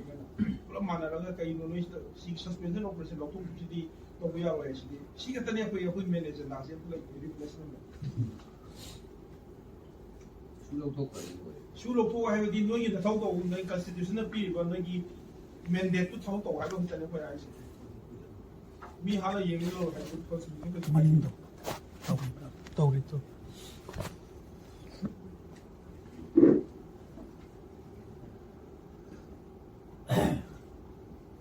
ꯑꯩꯒ ꯉꯁꯥꯏ ꯊꯝꯕꯤꯕ ꯀ꯭ꯂꯕ ꯃꯌꯥꯝ ꯑꯃ ꯑꯇꯣꯞꯄ ꯒ꯭ꯔꯨꯞ ꯑꯃꯒ ꯄꯨꯟꯁꯦꯅ ꯍꯥꯏꯕꯤꯕꯅ ꯀ꯭ꯂꯕ ꯃꯌꯥꯝꯁꯤꯡꯁꯦ ꯗꯤ ꯑꯦꯝ ꯁꯤꯁꯤꯒꯤ ꯃꯈꯥꯗ ꯗꯤꯜꯂꯤꯁꯤꯗ ꯑꯩꯈꯣꯏ ꯃꯤ ꯄꯨꯟꯕ ꯃꯣꯏ ꯆꯔꯆ ꯅꯨꯄꯤꯒꯤꯗꯤ ꯆꯔꯆꯇ ꯄꯨꯜꯂꯤꯗꯅ ꯃꯁꯤꯁꯤ ꯂꯣꯏꯅ ꯋꯥꯔꯤ ꯍꯧꯕꯀꯣ ꯑꯗꯨꯅ ꯑꯩꯈꯣꯏꯒꯤꯁꯨ ꯃꯣꯅꯤꯀꯥꯗ ꯂꯩꯕ ꯃꯣꯅꯤꯀꯥ ꯀ꯭ꯂꯕ ꯑꯗꯩ ꯁꯝꯅ ꯍꯥꯏꯔꯕꯗ ꯁꯕꯗꯤꯖꯟ ꯀ꯭ꯂꯕ ꯅꯋꯥꯗ ꯀ꯭ꯂꯕ ꯗ꯭ꯋꯥꯔꯀꯥ ꯃꯩꯇꯩ ꯈꯔꯒ ꯄꯨꯟꯅ ꯂꯩꯕ ꯃꯐꯝ ꯁꯦꯝꯃꯦꯕ ꯀ꯭ꯂꯕ ꯂꯣꯏ ꯁꯦꯝꯃꯦ ꯁꯦꯝꯃꯤꯁꯤꯅ ꯑꯩꯈꯣꯏ ꯃꯣꯏ ꯃꯐꯝꯗꯨꯗꯀꯣ ꯁꯝ ꯑꯦꯛꯖꯥꯝꯄꯜ ꯑꯣꯏꯅ ꯍꯥꯏꯔꯕꯗ ꯑꯩꯅ ꯂꯣꯗꯤꯗ ꯂꯩꯔꯦꯅ ꯈꯜꯂꯣꯅꯦ ꯏꯔꯥꯡꯁꯦ ꯍꯧꯖꯤꯛ ꯁꯝꯅ ꯍꯥꯏꯔꯕꯗ ꯅꯔꯥꯌꯅꯗ ꯊꯣꯛꯑꯦ ꯈꯜꯂꯣ ꯇ꯭ꯔꯦꯟꯗ ꯑꯗꯨ ꯑꯣꯏꯇꯥꯔꯗꯤ ꯗꯤꯜꯂꯤ ꯒꯦꯡꯒꯤꯅ ꯑꯗꯨꯋꯥꯏꯗ ꯑꯅꯛꯄꯗ ꯀꯅꯥ ꯂꯩ ꯁꯝꯅ ꯍꯥꯏꯔꯕꯗ ꯃꯣꯇꯤꯕꯥ ꯑꯣꯏꯔꯣ ꯔꯖꯣꯔꯤ ꯒꯥꯔꯗꯦꯟ ꯑꯣꯏꯔꯣ ꯃꯣꯏꯗ ꯂꯩꯕ ꯀ꯭ꯂꯕꯁꯦ ꯑꯅꯤꯗꯨ ꯊꯣꯝꯖꯤꯟꯕꯤꯔꯣ ꯑꯗꯣ ꯑꯩꯈꯣꯏꯅ ꯌꯧꯕꯗꯗꯤ ꯊꯦꯡꯒꯅꯤꯕ ꯁꯤꯒꯨꯝꯕꯒꯤ ꯈꯨꯗꯣꯡꯆꯥꯕꯗꯣ ꯑꯣꯏꯅꯕ ꯑꯩꯈꯣꯏꯅ ꯁꯦꯝꯒꯠꯂꯛꯄ ꯀ꯭ꯂꯕ ꯃꯌꯥꯝꯁꯤ ꯂꯣꯏꯅꯃꯛ ꯗꯤ ꯑꯦꯝ ꯁꯤꯁꯤꯒꯤ ꯃꯈꯥꯗ ꯂꯩꯕ ꯑꯗꯨꯒꯤ ꯃꯌꯥꯝꯗꯣ ꯄꯨꯟꯕ ꯑꯃ ꯄꯣꯁ ꯇꯧꯁꯦ ꯍꯥꯏꯔꯣ ꯑꯗꯨꯗꯤ ꯑꯩꯈꯣꯏꯅ ꯌꯥꯅꯕꯒꯤ ꯃꯈꯥ ꯄꯣꯜꯂꯦ ꯑꯩꯈꯣꯏꯒꯤ ꯀꯩꯅꯣ ꯇꯧꯕꯅꯦꯕ ꯉꯁꯤ ꯄꯥꯎꯡ ꯂꯥꯛꯄꯁꯤꯗꯤ ꯑꯩꯈꯣꯏꯅ ꯄ꯭ꯂꯥꯟ ꯇꯧꯔꯕꯅꯤꯅ ꯅꯨꯡꯇꯤꯒꯤ ꯄ꯭ꯔꯣꯇꯦꯁ ꯇꯧꯒꯦꯅ ꯁꯤ ꯂꯥꯛꯑꯒ ꯉꯁꯤ ꯑꯃꯨꯛ ꯂꯥꯛꯑꯦꯅ ꯃꯊꯪ ꯑꯃꯨꯛ ꯂꯥꯛꯄ ꯑꯗꯨꯒꯤ ꯄ꯭ꯂꯥꯟ ꯇꯧꯔꯕꯅꯤ ꯍꯥꯏꯗꯣꯛꯇꯟꯗꯕ ꯑꯗꯨꯒꯤ ꯄ꯭ꯂꯥꯟ ꯇꯧꯔꯕꯅꯤꯅ ꯑꯍꯥꯟꯗꯒꯤ ꯑꯗꯨꯝ ꯉꯥꯏꯔ ꯂꯩꯔꯝꯃꯤ ꯄꯥꯎꯡ ꯂꯥꯛꯈ꯭ꯔꯦ ꯆꯪꯈ꯭ꯔꯦꯗꯣ ꯈꯪꯈꯤꯕꯒꯅꯦꯕ ꯑꯩꯈꯣꯏ ꯃꯌꯥꯝ ꯁꯤꯗ ꯂꯥꯛꯏꯕ ꯃꯤꯁꯤꯡꯁꯦ ꯁꯤꯒꯤ ꯁꯐꯗꯔꯖꯪ ꯀ꯭ꯂꯕꯀ ꯃꯣꯅꯤꯀꯥ ꯀ꯭ꯂꯕꯀꯤ ꯃꯤ ꯈꯛꯇꯅꯤ ꯁꯤꯗ ꯂꯥꯛꯏꯁꯦ ꯑꯇꯣꯞꯄ ꯀ꯭ꯂꯕ 10 ꯑꯃꯨꯛ ꯂꯩꯌꯦ ꯑꯩꯈꯣꯏꯅ ꯗ꯭ꯋꯥꯔꯀꯥ ꯆꯠꯀꯦ ꯍꯥꯏꯗꯣ ꯗ꯭ꯋꯥꯔꯀꯥꯒꯤ ꯀ꯭ꯂꯕ 2-3 ꯈꯣꯝꯖꯤꯜꯂꯒ ꯑꯗꯨꯝ ꯁꯤꯒꯨꯝꯕꯒꯤ ꯒ꯭ꯔꯨꯞ ꯑꯃ ꯁꯥꯒꯠꯄ ꯑꯗꯨꯒꯤ ꯑꯩꯈꯣꯏꯗ ꯍꯧꯖꯤꯛꯇꯤ ꯂꯩꯔꯦ ꯄꯨꯜꯂꯦ ꯍꯥꯏꯕꯅꯤꯗ ꯑꯗꯨꯅ ꯄꯥꯕꯨꯡꯅ ꯀꯤꯅꯤꯡꯉꯥꯏ ꯑꯣꯏꯗꯦ ꯑꯩꯈꯣꯏ ꯄꯥꯕꯨꯡ ꯀꯩꯒꯨꯝꯕ ꯀꯩꯅꯣ ꯇꯧꯔꯒꯁꯨ ꯑꯩꯈꯣꯏ ꯕ꯭ꯔꯦꯛꯇ ꯑꯗꯨꯝ ꯂꯩꯖꯒꯦ ꯃꯥꯡ ꯊꯥꯒꯦ ꯗꯤꯜꯂꯤꯗ ꯂꯩꯔꯤ ꯂꯣꯏ ꯄꯨꯟꯁꯤꯟꯅꯕꯅꯦꯕ ꯑꯩꯈꯣꯏꯅ ꯁꯤ ꯂꯩꯔꯤ ꯀ꯭ꯂꯕ ꯑꯩꯈꯣꯏ ꯈꯔ ꯇꯣꯏꯅ ꯎꯅꯕ ꯀꯥꯡꯕꯨꯗꯤ ꯑꯩꯈꯣꯏ ꯄꯥꯎꯡꯅ ꯇꯧꯔꯤꯕ ꯊꯕꯛꯁꯤ ꯈꯪꯗꯕꯅꯤ ꯑꯇꯩ ꯇꯁꯦꯡꯅ ꯑꯩ ꯈꯪꯉꯦꯕ ꯄꯥꯎꯡꯅ ꯏꯕ ꯄꯥꯕ ꯑꯦꯖꯨꯀꯦꯁꯟꯒꯤ ꯃꯔꯝꯗ ꯐꯖꯅ ꯃꯥꯅ ꯄꯤꯔꯤꯕ ꯀꯩꯅꯣꯁꯦ ꯁꯨꯝꯕ ꯃꯌꯦꯛꯁꯦ ꯀꯅꯥꯝꯇꯅ ꯉꯁꯤꯐꯥꯎ ꯄꯤꯗꯕ ꯃꯌꯥꯝ ꯄꯤꯔꯤ ꯈꯪꯉꯦꯕ ꯄꯥꯎꯡꯅ ꯀꯗꯥꯏꯗ ꯀꯗꯥꯏꯗ ꯀꯣꯏꯕ ꯀꯩꯗꯧꯕ ꯃꯐꯝꯗꯨꯒꯤ ꯑꯣꯏꯕ ꯑꯩꯈꯣꯏ ꯆꯠꯅꯕ ꯋꯥꯔꯤ ꯑꯃꯗꯪ ꯇꯥꯕ ꯄꯥꯎꯡꯅ ꯉꯥꯡꯉꯤꯁꯦ ꯍꯜꯂ ꯌꯦꯡꯕ ꯃꯇꯝꯗ ꯆꯨꯝꯅ ꯉꯥꯡꯉꯦ ꯍꯥꯏꯕꯁꯤ ꯑꯩꯈꯣꯏꯗ ꯑꯦꯅꯥꯂꯥꯏꯁ ꯇꯧꯗꯕ ꯃꯤ ꯅꯠꯇꯦ ꯑꯩ ꯈꯪꯉꯦꯕ ꯑꯩꯁꯨ 2-3 ꯄꯥꯕꯨꯡꯗ ꯐꯝꯃꯤꯟꯅꯔꯕꯅꯤꯅꯀꯣ ꯏꯃꯥ ꯏꯕꯦꯟꯁꯤꯡ ꯂꯥꯛꯄꯩꯗꯁꯨ ꯐꯝꯃꯤꯟꯅꯔꯦ ꯈꯪꯉꯦꯕꯀꯣ ꯑꯗꯨꯅ ꯆꯨꯝꯗꯤ ꯆꯨꯝꯕ ꯑꯗꯨꯒ ꯍꯟꯗꯛ ꯍꯧꯖꯤꯛꯀꯤ ꯏꯔꯥꯡꯁꯤꯗ ꯀꯃꯥꯏꯅ ꯀꯩꯅꯣ ꯇꯧꯔꯤꯁꯤꯗꯤ ꯇꯧꯒꯗꯒꯦꯗꯣ ꯏꯐꯦꯛꯇꯤቭ ꯑꯣꯏꯗ꯭ꯔꯤꯁꯤ ꯄꯥꯎꯡꯅ ꯃꯦꯗꯤꯌꯥꯗ ꯊꯣꯛꯇꯕ ꯃꯦꯗꯤꯌꯥꯁꯦ ꯁꯝꯅ ꯍꯥꯏꯔꯕꯗ ꯍꯧꯖꯤꯛꯀꯤ ꯑꯣꯏꯅꯗꯤ ꯃꯦꯗꯤꯌꯥ ꯋꯥꯔꯅ ꯃꯔꯨ ꯑꯣꯏꯅ ꯏꯝꯄꯣꯔꯇꯦꯟ ꯑꯣꯏꯕ꯭ꯔꯥꯅ ꯈꯜꯂꯦ ꯃꯌꯥꯝꯁꯤꯅ ꯄꯕ꯭ꯂꯤꯁꯤꯇꯤꯒꯤ ꯑꯗꯨꯝ ꯑꯣꯏꯒꯗ꯭ꯔꯥ ꯑꯗꯩ ꯉꯝꯊꯕ ꯃꯤꯁꯨ ꯃꯁꯤꯡ ꯌꯥꯝꯃꯤ ꯑꯩꯈꯣꯏ ꯁꯤꯗꯩꯗ ꯉꯁꯤꯐꯥꯎꯗ ꯃꯦꯃꯣꯔꯦꯟꯗꯝ ꯁꯕꯃꯤꯠ ꯇꯧꯔꯤꯕꯁꯨ ꯗꯥꯔꯖꯦꯁ ꯐꯅꯌꯥꯝ ꯌꯥꯝꯃꯤ ꯗꯤꯐ꯭ꯔꯦꯟ ꯂꯦꯚꯦꯜꯒꯤ ꯁꯥꯇ꯭ꯔꯒꯤ ꯂꯥꯛꯏ ꯀꯣꯀꯣꯃꯤ ꯂꯥꯛꯏ ꯗꯤꯐ꯭ꯔꯦꯟ ꯉꯁꯤꯐꯥꯎ ꯁꯨꯃꯥꯏꯅ ꯐꯝꯃꯤꯟꯅꯩꯁꯦ ꯐꯅꯌꯥꯝ ꯌꯥꯝꯃꯤ ꯑꯗꯣ ꯃꯦꯃꯣꯔꯦꯟꯗꯝ ꯃꯌꯥꯝꯁꯦ ꯑꯩꯈꯣꯏꯅ ꯂꯣꯏ ꯄꯤꯕꯅꯤ ꯑꯃꯤꯁꯥꯗ ꯄꯤꯕꯅꯤ ꯂꯣꯏ ꯑꯩꯈꯣꯏ ꯁꯥꯏꯠꯇꯒꯤ ꯂꯣꯏ ꯐꯣꯔꯋꯥꯔꯗ ꯇꯧꯋꯦ ꯑꯌꯥꯝꯕꯅ ꯁꯨꯔꯦ ꯑꯣꯗꯔꯗꯤ ꯌꯥꯎꯕꯁꯨ ꯃꯌꯥꯝ ꯌꯥꯎꯈ꯭ꯔꯦ ꯁꯤꯗꯩꯗ ꯄꯥꯕꯨꯡꯅ ꯑꯃꯨꯛꯀ ꯁ꯭ꯄꯦꯂꯦꯠ ꯇꯧꯕ ꯗꯔꯀꯥꯔ ꯑꯣꯏ ꯀꯩꯅꯣꯗ ꯁꯤꯒꯤ ꯍꯟꯗꯛꯀꯤ ꯍꯟꯗꯛꯀꯤ ꯃꯦꯃꯣꯔꯦꯟꯗꯝꯒꯤ ꯃꯑꯣꯡꯅꯤ ꯁꯤꯅ ꯌꯥꯗꯦ ꯍꯥꯏꯕꯗꯣ ꯑꯁꯨꯝ ꯅꯥꯀꯟꯗ ꯑꯃꯨꯛ ꯈꯪꯍꯟꯕꯤꯕ ꯍꯥꯏꯖꯔꯒꯗꯤ ꯈꯣꯡꯐꯝ ꯑꯃꯈꯛ ꯍꯥꯟꯅꯗꯒꯤ ꯊꯥꯡꯕ ꯆꯪꯉꯤ ꯍꯥꯟꯅ ꯒꯚꯔꯟꯃꯦꯟꯒꯤ ꯃꯤꯅꯤꯁꯇꯔꯒꯤ ꯄ꯭ꯔꯣꯇꯣꯀꯣꯜꯅ ꯋꯥ ꯉꯥꯡꯕ ꯌꯥꯔꯝꯗꯕꯁꯤꯡꯗꯣ ꯍꯧꯖꯤꯛꯇꯤ ꯑꯩꯒꯤ ꯃꯤ ꯁꯣꯛꯂꯛꯑꯕꯅꯤꯅ ꯁꯨ ꯍꯥꯏꯕꯁꯦ ꯁꯦꯟꯇꯔꯅꯗꯤ ꯂꯧꯊꯣꯛꯀꯅꯨ ꯍꯥꯏꯕꯅꯤ ꯑꯗꯨ ꯃꯤꯌꯥꯝꯅꯗꯤ ꯂꯧꯊꯣꯛꯑꯣ ꯍꯥꯏꯔꯦ ꯁꯤ ꯂꯧꯊꯣꯛꯇꯕ ꯌꯥꯔꯣꯏ ꯍꯥꯏꯕꯁꯦ ꯍꯥꯏꯕ ꯃꯁꯛꯅꯦ ꯄ꯭ꯔꯦꯁ ꯃꯤꯠ ꯃꯤꯗꯤꯌꯥꯗ ꯍꯥꯏꯕ ꯇꯥꯕꯅꯤ ꯉꯁꯥꯏꯒꯤ ꯄꯥꯔꯂꯥꯃꯦꯟ ꯑꯗꯨꯁꯨ ꯍꯥꯏꯕꯤꯕ ꯇꯥꯕꯅꯤ ꯄꯥꯔꯂꯥꯃꯦꯟꯁꯤꯗ ꯋꯥ ꯄꯥꯔꯂꯥꯃꯦꯟꯇ ꯉꯥꯡꯕ ꯑꯣꯖꯥꯅ ꯁ꯭ꯄꯤꯀꯔꯗꯒꯤ ꯁꯤꯞ ꯇꯧꯕ ꯄꯥꯔꯃꯤꯁꯟꯁꯦ ꯀꯣꯄꯤ ꯑꯣꯖꯥꯁꯨ ꯁꯤꯟꯅ ꯂꯩꯌꯦꯕ ꯑꯗꯨ ꯑꯣꯏꯔꯒꯗꯤ ꯄ꯭ꯔꯣꯇꯦꯁ ꯇꯧ ꯇꯥꯔꯦꯗꯅ ꯄ꯭ꯔꯣꯇꯦꯁ ꯍꯥꯏꯁꯤ ꯀꯃꯥꯏꯅ ꯇꯧꯗꯣꯏꯅꯣ ꯀꯩꯅꯣꯗ ꯑꯩꯈꯣꯏꯒꯤ ꯑꯣꯖꯥꯅ ꯏꯟꯗꯤꯕꯤꯖꯨꯋꯦꯜ ꯇꯧꯗꯣꯏꯔꯥ ꯃꯤꯒꯤꯗꯤ ꯉꯁꯥꯏ ꯄꯤꯗꯣ ꯑꯦꯝꯄꯤ ꯃꯌꯥꯝꯗꯨꯅ ꯃꯄꯥꯟꯗꯒꯤ ꯊꯣꯛꯑꯒ ꯃꯣꯏꯗꯤ ꯄꯨꯂꯞ ꯃꯦꯝꯕꯔꯗꯣ ꯌꯥꯝꯕꯅꯤꯅ ꯃꯤꯒꯤꯗꯤ ꯁꯛꯇꯤ ꯌꯥꯝ ꯂꯩꯕ ꯑꯩ ꯌꯥꯔꯛꯇ꯭ꯔꯤ ꯑꯣꯖꯥꯅ ꯃꯊꯟꯇ ꯄꯥꯔꯂꯥꯃꯦꯟ ꯃꯥꯡꯗ ꯏꯔꯥꯡ ꯇꯧ ꯌꯥꯕ꯭ꯔꯥ ꯇꯧꯕꯤꯌꯨ ꯃꯌꯥꯝꯅ ꯍꯔꯥꯎꯅꯤ ꯎꯅꯤ ꯁꯨꯃꯥꯏꯅ ꯇꯧꯗꯅ ꯑꯦꯝꯄꯤꯅ ꯋꯥ ꯉꯥꯡꯒꯦ ꯇꯧꯕꯗꯒꯤ ꯃꯤ ꯑꯃꯈꯛꯇꯪ ꯂꯥꯛꯄ ꯃꯇꯝꯗ ꯋꯥ ꯉꯥꯡꯒꯦ ꯇꯧꯕꯗ ꯃꯇꯝ ꯄꯤꯕꯤꯗ꯭ꯔꯦꯅꯅꯦ ꯍꯥꯏꯔꯛꯄ ꯇꯦꯛꯅꯤꯀꯦꯜ ꯃꯇꯝꯗ ꯄꯥꯔꯠꯇꯅꯦ ꯑꯩ ꯍꯧꯖꯤꯛ ꯍꯥꯏꯔꯤꯕ ꯄꯣꯠꯁꯦ ꯍꯥꯟꯅꯒꯤ ꯂꯩꯔꯤꯕ ꯁ꯭ꯇꯦꯇꯁ ꯀꯣꯗꯨꯗꯒꯤ ꯈꯣꯡꯊꯥꯡ ꯍꯦꯟꯗꯣꯔꯛꯄ ꯑꯃ ꯆꯪꯉꯦꯕ ꯍꯦꯟꯗꯣꯏꯁꯦ ꯀꯩꯅꯣ ꯍꯥꯏꯕꯗ ꯑꯩꯒꯤ ꯑꯣꯖꯥꯗ ꯌꯥꯗꯦ ꯑꯩ ꯑꯣꯏꯔꯁꯨ ꯑꯩ ꯁꯤ ꯀ꯭ꯔꯣꯁ ꯇꯧꯕ ꯌꯥꯗꯦ ꯀ꯭ꯔꯣꯁ ꯍꯥꯏꯁꯤ ꯄꯥꯔꯇꯤ ꯂꯥꯏꯟꯗꯨꯒꯤ ꯃꯣꯏꯒꯤ ꯀꯩꯅꯣꯗ ꯍꯥꯏꯅꯅꯕꯒꯤꯗꯃꯛꯇ ꯀꯩꯅꯣ ꯑꯃꯈꯛ ꯆꯪꯉꯦꯕ ꯍꯧꯖꯤꯛꯇꯤ ꯃꯣꯏꯅ ꯉꯥꯡꯅꯨ ꯍꯥꯏꯁꯨ ꯑꯩꯈꯣꯏ ꯉꯥꯡꯅꯤ ꯉꯥꯡꯗ꯭ꯔꯦ ꯃꯄꯥꯟ ꯐꯔꯦ ꯊꯣꯛꯂꯛꯀꯅꯤ ꯑꯗꯨꯝ ꯑꯣꯖꯥ ꯍꯧꯖꯤꯛꯀꯤ ꯉꯁꯤ ꯗꯤꯁꯀꯁꯟ ꯄꯣꯏꯟꯠꯇꯨꯗ ꯑꯦꯝꯄꯤ ꯐꯣꯔꯝꯒ ꯄꯨꯟꯅ ꯖꯣꯏꯅꯤꯡ ꯃꯤꯇꯤꯡ ꯑꯃ 31 ꯃꯃꯥꯡꯗ ꯑꯩꯈꯣꯏ ꯑꯣꯖꯥꯅ ꯍꯣꯁ ꯇꯧꯕ ꯑꯃ ꯁꯤꯃ ꯌꯥꯔꯦ ꯔꯤꯖꯣꯂꯨꯁꯟꯗꯨꯃ ꯀꯩꯅꯣꯗꯨꯃ ꯑꯣꯖꯥ ꯗ꯭ꯔꯥꯐꯇꯨꯃ ꯇꯧꯃꯤꯟꯅꯔꯁꯦ ꯑꯗꯨꯃ ꯏꯕꯥꯅꯤ ꯑꯗꯨꯒ ꯐꯔꯗꯔ ꯀꯣꯔꯁ ꯑꯣꯐ ꯑꯦꯛꯁꯟ ꯑꯗꯨ ꯐꯪꯈ꯭ꯔꯦ ꯍꯥꯏꯕꯗꯨ ꯅꯠꯇꯕ ꯑꯩ ꯍꯥꯏꯁꯦ ꯉꯁꯥꯏꯁꯤꯗꯨꯅꯤ ꯂꯦꯚꯦꯜ ꯃꯌꯥꯝ ꯐꯪꯈ꯭ꯔꯦ ꯑꯗꯨ ꯏꯐꯦꯛꯇꯤꯞ ꯑꯣꯏꯗꯦ ꯑꯗꯨꯁꯨ ꯃꯤꯇꯤꯡ ꯀꯧꯔꯦ ꯐꯝꯃꯦ ꯍꯥꯏꯔꯒ ꯑꯗꯨꯝ ꯍꯥꯟꯅꯒꯤ ꯑꯗꯨꯃꯥꯏꯅ ꯑꯃꯨꯛ ꯑꯣꯏꯗꯣꯏꯔꯥ ꯔꯤꯖꯣꯂꯨꯁꯟ ꯃꯌꯥꯝ ꯂꯧꯅꯤ ꯃꯌꯥꯝ ꯑꯃ ꯆꯤꯞ ꯀꯩꯅꯣꯗ ꯊꯥꯖꯤꯟꯒꯅꯤ ꯑꯃꯤꯠ ꯁꯥꯍꯗ ꯄ꯭ꯔꯥꯏꯝ ꯃꯤꯅꯤꯁꯇꯔꯗ ꯗꯦꯟ ꯑꯩꯈꯣꯏ ꯐꯔꯗꯔ ꯀꯣꯔꯁ ꯑꯣꯐ ꯑꯦꯛꯁꯟꯁꯦ ꯑꯣꯖꯥ ꯑꯦꯛꯁꯟꯁꯤ ꯑꯣꯖꯥ ꯍꯣꯏꯅ ꯇꯧꯕꯤꯒꯗꯧꯅꯦꯕ ꯇꯧꯕꯤꯕꯁꯤꯗ ꯑꯩꯈꯣꯏꯅ ꯍꯥꯏꯖꯔꯤꯁꯦ ꯑꯩꯈꯣꯏ ꯉꯁꯤ ꯃꯤꯌꯥꯝꯁꯤꯗꯅ ꯃꯊꯪ ꯑꯃꯨꯛ ꯑꯩꯈꯣꯏ ꯑꯃꯨꯛ ꯂꯥꯛꯈꯤꯕ ꯃꯤꯌꯥꯝꯅ ꯂꯥꯛꯏꯕ ꯄ꯭ꯔꯦꯁꯔꯁꯤꯒꯤ ꯃꯇꯨꯡ ꯏꯟꯅ ꯑꯁꯣꯝꯗ ꯄ꯭ꯔꯦꯁꯔ ꯄꯤ ꯍꯥꯏꯕꯗꯣ ꯑꯩ ꯁꯤꯗ ꯂꯩꯕ ꯌꯥꯗ꯭ꯔꯦ ꯑꯩ ꯑꯦꯝꯄꯤ ꯑꯣꯏꯅ ꯂꯩꯕ ꯌꯥꯗ꯭ꯔꯦ ꯗꯦꯜꯂꯤꯁꯤꯗ ꯃꯌꯥꯝ ꯆꯪꯕꯗ ꯑꯩꯁꯦ ꯂꯣꯏꯗꯣꯔꯦ ꯍꯥꯏꯕꯗꯣ ꯃꯣꯏꯗ ꯑꯗꯨꯝ ꯍꯥꯏꯕꯤꯌꯣꯕ ꯀꯔꯤꯒꯤꯅꯣ ꯁꯁꯄꯦꯟꯁꯟ ꯂꯧꯊꯣꯛꯇꯕꯒꯤ ꯃꯣꯏꯅ ꯅꯣꯏ ꯎꯅꯕ ꯄꯥꯝꯃꯦ ꯑꯦꯄꯣꯏꯟꯃꯦꯟ ꯄꯤꯕꯤꯌꯨ ꯍꯣꯝ ꯃꯤꯅꯤꯁꯇꯔ ꯍꯥꯏꯔꯒ ꯅꯣꯏ ꯑꯦꯄꯣꯏꯟꯃꯦꯟꯗꯨ ꯂꯩꯔꯦ ꯅꯣꯏ ꯍꯥꯏꯔꯨꯔꯣ ꯑꯗꯨ ꯍꯥꯏꯕꯤꯔꯛꯑꯣꯕ ꯑꯩꯈꯣꯏ ꯆꯠꯆꯒꯦ ꯃꯣꯏꯅ ꯄꯤꯔꯛꯇ꯭ꯔꯒꯁꯨ ꯑꯦꯅꯤ ꯃꯤꯅꯤꯁꯇꯔ ꯑꯃ ꯑꯦꯅꯤ ꯀꯩꯅꯣ ꯑꯃ ꯒ꯭ꯔꯨꯞ ꯑꯃ ꯑꯗꯨꯅꯤꯗ ꯑꯩꯈꯣꯏꯅ ꯍꯥꯏꯅꯔꯤꯁꯤꯗꯤ ꯑꯗꯣ ꯑꯩꯈꯣꯏ ꯌꯥꯁꯟꯅꯩ ꯍꯥꯏꯕꯁꯤ ꯂꯩꯕ ꯌꯥꯗꯦꯕ ꯍꯦꯛ ꯌꯥꯁꯟꯅꯩ ꯍꯥꯏꯕꯗꯣ ꯃꯥꯟꯅꯩꯅ ꯈꯟꯗꯣꯏꯅꯦꯕ ꯑꯩꯈꯣꯏꯅ ꯄ꯭ꯔꯦꯁꯔ ꯄꯤꯕ ꯄꯥꯎꯅ ꯍꯥꯏꯕꯤꯕ ꯍꯦꯛ ꯃꯥꯟꯅꯈꯤꯕꯗꯅ ꯃꯣꯏꯅ ꯄꯨꯟꯅ ꯃꯥꯟꯅꯔ ꯇꯧꯕꯅꯤ ꯍꯥꯏꯕ ꯌꯥꯗꯣꯏꯅꯦ ꯄꯣꯂꯤꯁ ꯑꯗꯨ ꯌꯥꯗꯦ ꯃꯥꯟꯅꯕ ꯌꯥꯗꯦ ꯑꯩꯈꯣꯏ ꯋꯥꯔꯦꯞ ꯂꯧꯃꯤꯟꯅꯕꯁꯨ ꯌꯥꯗꯦ ꯑꯩꯈꯣꯏꯅ ꯄ꯭ꯔꯦꯁꯔ ꯄꯤꯔꯝꯃꯦ ꯄꯥꯎꯅ ꯇꯧꯔꯦ ꯑꯩꯈꯣꯏꯅ ꯑꯃꯨꯛ ꯄ꯭ꯔꯦꯁꯔ ꯑꯗꯨꯅꯦꯕ ꯌꯥꯔꯦ ꯑꯗꯨꯗꯤ ꯍꯌꯦꯡ ꯑꯣꯖꯥ ꯉꯥꯛꯇꯪ ꯃꯌꯥꯝ ꯅꯠꯇ꯭ꯔꯁꯨ ꯑꯣꯖꯥ ꯉꯥꯛꯇꯪ ꯍꯌꯦꯡꯁꯤꯗ ꯂꯦꯡꯊꯣꯛꯄꯤꯔꯣ ꯊꯕꯛ ꯑꯣꯏꯔꯒꯁꯨ ꯊꯦꯡꯁꯨ ꯊꯦꯡꯅ ꯑꯩ ꯗ꯭ꯔꯥꯐ ꯑꯃ ꯍꯦꯛꯇ ꯇꯧꯖꯔꯝꯃꯒꯦ ꯑꯦꯄꯤ ꯐꯣꯔꯝꯒꯤꯗꯣ ꯑꯣꯖꯥꯒ ꯇꯥꯟꯅꯔꯒ ꯑꯗꯨꯃ ꯍꯌꯦꯡ ꯉꯥꯛꯇꯪ ꯃꯇꯝ ꯀꯥꯏꯊꯣꯛꯄꯤꯔꯣ ꯃꯌꯥꯝ ꯅꯠꯇ꯭ꯔꯁꯨꯀꯣ ꯑꯃꯅꯤ ꯂꯥꯛꯄꯤꯔꯣ ꯑꯗꯨꯒ ꯂꯣꯏꯁꯤꯜꯂꯒ ꯑꯗꯨꯝ ꯇꯧꯕꯤꯔꯝꯃꯣ ꯑꯗꯨꯒ ꯍꯌꯦꯡ ꯍꯪꯆꯤꯠ ꯈꯔꯒ ꯑꯃꯨꯛ ꯑꯩꯈꯣꯏ ꯄꯥꯎꯗ ꯃꯔꯥꯡ ꯆꯠꯊꯣꯛꯏꯗꯕꯅꯤꯅ ꯑꯩꯈꯣꯏ ꯈꯔꯒ ꯑꯃꯨꯛ ꯃꯌꯥꯝꯗ ꯇꯧꯔꯒ ꯑꯩꯈꯣꯏ ꯁꯤꯗ ꯂꯥꯛꯀꯦ ꯍꯥꯏꯁꯤ ꯄ꯭ꯔꯣꯁꯦꯁꯅꯤ ꯑꯗꯨꯒ ꯄꯥꯎꯗ ꯍꯥꯏꯅꯔꯤꯁꯤꯅꯤ ꯑꯗꯨꯒ ꯄꯥꯎꯅ ꯑꯗꯨꯗ ꯑꯩꯈꯣꯏ ꯁꯤ ꯇꯧꯔꯦ ꯃꯣꯏ ꯎꯅꯔꯦ ꯑꯃꯨꯛ ꯆꯠꯂ ꯋꯥꯔꯤ ꯁꯥꯟꯅꯕꯤꯌꯨ ꯄꯥꯔꯇꯤ ꯃꯦꯝꯕꯔꯁꯤꯡ ꯎꯅꯕꯤꯌꯨ ꯑꯗꯨꯝ BJPꯒꯤ ꯄ꯭ꯔꯁꯤꯗꯦꯟꯒ ꯑꯩꯈꯣꯏꯒꯤ ꯑꯦꯄꯣꯏꯟꯃꯦꯟ ꯂꯧꯕꯤꯌꯨ ꯑꯗꯨꯒꯤ ꯃꯌꯥꯝꯁꯤꯡꯗꯨ ꯇꯧꯔꯀꯥꯟꯗ ꯉꯁꯥꯏ ꯑꯩꯈꯣꯏꯅ ꯍꯥꯏꯖꯔꯤꯅꯤ ꯑꯣꯖꯥ ꯑꯩꯈꯣꯏ ꯍꯥꯏꯖꯔꯤꯁꯤꯅꯦ ꯑꯍꯨꯝꯁꯤ ꯈꯥꯡꯕ ꯉꯝꯗ꯭ꯔꯦ ꯑꯩꯈꯣꯏ ꯃꯌꯥꯝꯅ ꯍꯥꯏꯗꯤ ꯄ꯭ꯔꯦꯁꯔ ꯄꯤꯕ ꯅꯩꯕ ꯍꯥꯏꯇꯥꯔꯦ ꯑꯗꯨꯒꯤ ꯄ꯭ꯔꯦꯁꯔꯁꯤꯗ ꯑꯍꯨꯝꯒꯤꯗꯤ ꯇꯧꯕꯤꯕꯁꯤꯡꯁꯦ ꯑꯩꯈꯣꯏꯅ ꯍꯥꯏꯖꯔꯤꯁꯤ ꯑꯩꯈꯣꯏꯅ ꯑꯍꯨꯝꯅ ꯇꯧꯕꯤꯕ ꯈꯣꯠꯄ ꯑꯩꯈꯣꯏꯁꯨ ꯂꯣꯏ ꯌꯥꯗꯩꯅꯤ ꯈꯪꯉꯤꯅꯦ ꯑꯗꯨꯕꯨ ꯇꯉꯥꯏ ꯐꯗꯅ ꯇꯧꯕ ꯌꯥꯗꯦ ꯍꯥꯏꯕꯗꯨꯅꯦ ꯑꯩꯈꯣꯏꯅ ꯏꯁꯥꯗ ꯊꯝꯖꯔꯤꯁꯤ ꯑꯗꯨꯒꯤ ꯄ꯭ꯔꯦꯁꯔꯗꯨ ꯑꯩꯈꯣꯏ ꯉꯁꯥꯏ ꯂꯩꯀꯥꯏ ꯖꯒꯥꯗꯒ ꯀꯨꯏꯅ ꯁꯦꯝꯒꯠꯂꯛꯏꯁꯦ ꯑꯇꯣꯞꯄ ꯖꯨꯠꯀꯤ ꯋꯤꯡ ꯑꯃ ꯁꯦꯝꯒꯠꯇꯅ ꯌꯥꯝ ꯐꯖꯅ ꯃꯑꯣꯡꯗ ꯇꯧꯔꯛꯏꯅꯦꯕ ꯉꯁꯤꯁꯤ ꯇꯧꯕ ꯌꯥꯗꯦꯅ ꯇꯧꯔꯛꯏꯅꯦꯕ ꯁꯤ ꯏꯁꯇꯦꯞꯁꯤ ꯌꯧꯔꯛꯄꯁꯤꯐꯥꯎꯗ ꯃꯌꯥꯝ ꯑꯃ ꯅꯩꯅꯈ꯭ꯔꯕꯅꯦꯕ ꯒ꯭ꯔꯥꯎꯟꯗ ꯅꯩꯅꯔꯀꯥꯟꯗ ꯁꯤ ꯏꯁꯇꯦꯞꯁꯤ ꯂꯥꯛꯑꯦ ꯑꯩꯈꯣꯏ ꯇꯧꯗꯕ ꯌꯥꯗꯦ ꯄꯥꯎꯡ ꯉꯥꯛꯄ ꯈꯨꯗꯣꯡꯆꯥꯕꯁꯨ ꯑꯩꯈꯣꯏꯅ ꯂꯧꯖꯔꯒ ꯍꯥꯏꯔꯤꯕ ꯃꯔꯝꯗꯤ ꯀꯅꯥꯗ ꯍꯥꯏꯒꯦ ꯑꯩꯈꯣꯏ ꯑꯦꯝꯄꯤꯅꯦ ꯑꯩꯈꯣꯏꯒꯤ ꯀꯩꯅꯣꯗ ꯁꯦꯟꯇꯔꯗ ꯑꯩꯈꯣꯏ ꯗꯥꯏꯔꯦꯛ ꯄ꯭ꯔꯦꯁꯔ ꯄꯤꯔꯒ ꯄ꯭ꯔꯣꯇꯦꯁ ꯇꯧꯕꯅꯦ ꯃꯟꯗ꯭ꯔꯗ ꯑꯗꯩ ꯑꯇꯣꯞꯄ ꯑꯃꯈꯛꯅ ꯑꯣꯏꯔꯔꯣꯏ 23rd ꯑꯃꯨꯛ ꯑꯩꯈꯣꯏ ꯌꯥꯝꯅ ꯑꯃꯨꯛ ꯂꯥꯛꯀꯦ ꯑꯩꯈꯣꯏꯒꯤꯗꯤ ꯃꯌꯥꯝꯗ ꯄ꯭ꯔꯣꯇꯦꯁ ꯇꯧꯋꯦ 23rd ꯃꯣꯏꯒꯤ ꯑꯔꯝꯕꯥꯏꯒꯤ ꯃꯤꯇꯤꯡ ꯇꯧꯔꯤꯗꯨ 24ꯒꯤ 10ꯅꯤ ꯑꯗꯨꯗꯨ ꯆꯠꯀꯦ ꯍꯥꯏꯇꯥꯔꯗꯤ 23rd ꯏꯚꯤꯅꯤꯡꯗ ꯊꯣꯛꯇ꯭ꯔꯗꯤ ꯌꯥꯔꯣꯏꯕ ꯑꯗꯨ ꯆꯠꯄꯤꯔꯣ ꯑꯗꯨꯒ ꯑꯩꯈꯣꯏꯅꯁꯨ ꯍꯥꯏꯅꯤ ꯃꯌꯥꯝꯗ ꯑꯩꯈꯣꯏꯅꯁꯨ ꯗꯦꯜꯂꯤꯗ ꯂꯩꯕ ꯁꯥꯏꯠꯇꯒꯤ ꯑꯩꯈꯣꯏꯅ ꯅꯠꯇꯦ ꯁꯨꯃꯥꯏꯅ ꯇꯧꯁꯨ ꯌꯥꯏ ꯄꯥꯕꯨꯡ ꯂꯩꯇ꯭ꯔꯁꯨꯅꯦ ꯄ꯭ꯔꯣꯇꯦꯁꯇꯨꯗꯤ ꯑꯗꯨꯝ ꯉꯥꯏꯍꯥꯛ ꯂꯥꯛꯄ ꯌꯥꯏꯅ ꯊꯣꯝꯖꯤꯜꯂꯦ ꯍꯥꯏꯕꯗꯨꯃ ꯄꯥꯕꯨꯡ ꯆꯠꯈ꯭ꯔꯁꯨ ꯑꯩꯈꯣꯏ ꯂꯥꯛꯑꯒ ꯑꯩꯈꯣꯏ ꯁꯨꯃꯥꯏꯅ ꯇꯧꯔꯒ ꯄꯤꯁꯐꯨꯜ ꯁꯣꯂꯨꯁꯟ ꯑꯃ ꯄꯥꯝꯃꯤ ꯍꯥꯏꯕ ꯃꯁꯥꯗꯤ ꯂꯩꯇ꯭ꯔꯦ ꯑꯩꯈꯣꯏ ꯄ꯭ꯔꯥꯏꯝ ꯃꯤꯅꯤꯁꯇꯔ ꯑꯣꯐꯤꯁ ꯃꯃꯥꯡꯗ ꯄ꯭ꯔꯣꯇꯦꯁ ꯑꯣꯏꯈꯤꯕ ꯃꯁꯥ ꯎꯅꯕ꯭ꯔꯣ ꯇꯥꯃꯣ ꯍꯌꯦꯡꯒꯤ ꯄꯥꯎ ꯑꯃ ꯕ꯭ꯔꯦꯀꯤꯡ ꯑꯃ ꯍꯥꯏꯕꯤꯈꯤꯕꯗꯣ ꯑꯗꯨꯅ ꯀꯟꯐꯥꯔꯝ ꯑꯣꯏꯇꯥꯔꯗꯤ ꯄꯨꯔꯥ ꯇꯦꯕꯜ ꯄꯨꯔꯥ ꯑꯣꯟꯈꯤꯔꯣꯏꯗ꯭ꯔꯣ ꯑꯣꯜꯂꯁꯨ ꯀꯥꯏꯗꯦ ꯄꯨꯟꯅ ꯄ꯭ꯂꯥꯟ ꯇꯧꯔꯤꯁꯤꯡꯁꯤꯅ ꯄꯤꯗꯕ ꯌꯥꯗꯦꯕ ꯁꯤꯒꯤ ꯃꯍꯥꯝꯕꯔꯁꯤꯡ ꯂꯣꯏꯁꯟꯕꯅꯤ ꯃꯣꯏꯅ ꯒꯣꯔꯃꯦꯟꯒꯤ ꯗꯤꯁꯤꯖꯟ ꯑꯃ ꯂꯧꯖꯈꯤ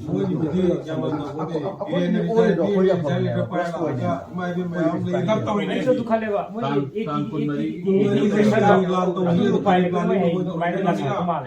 ꯌꯦꯡꯁꯤ ꯑꯗꯨꯗꯤ ꯒꯣꯔꯃꯦꯟꯒꯤꯅ ꯒꯣꯔꯃꯦꯟ ꯑꯗꯨꯗꯤ ꯃꯣꯏ ꯗꯤꯁꯤꯖꯟꯗꯨ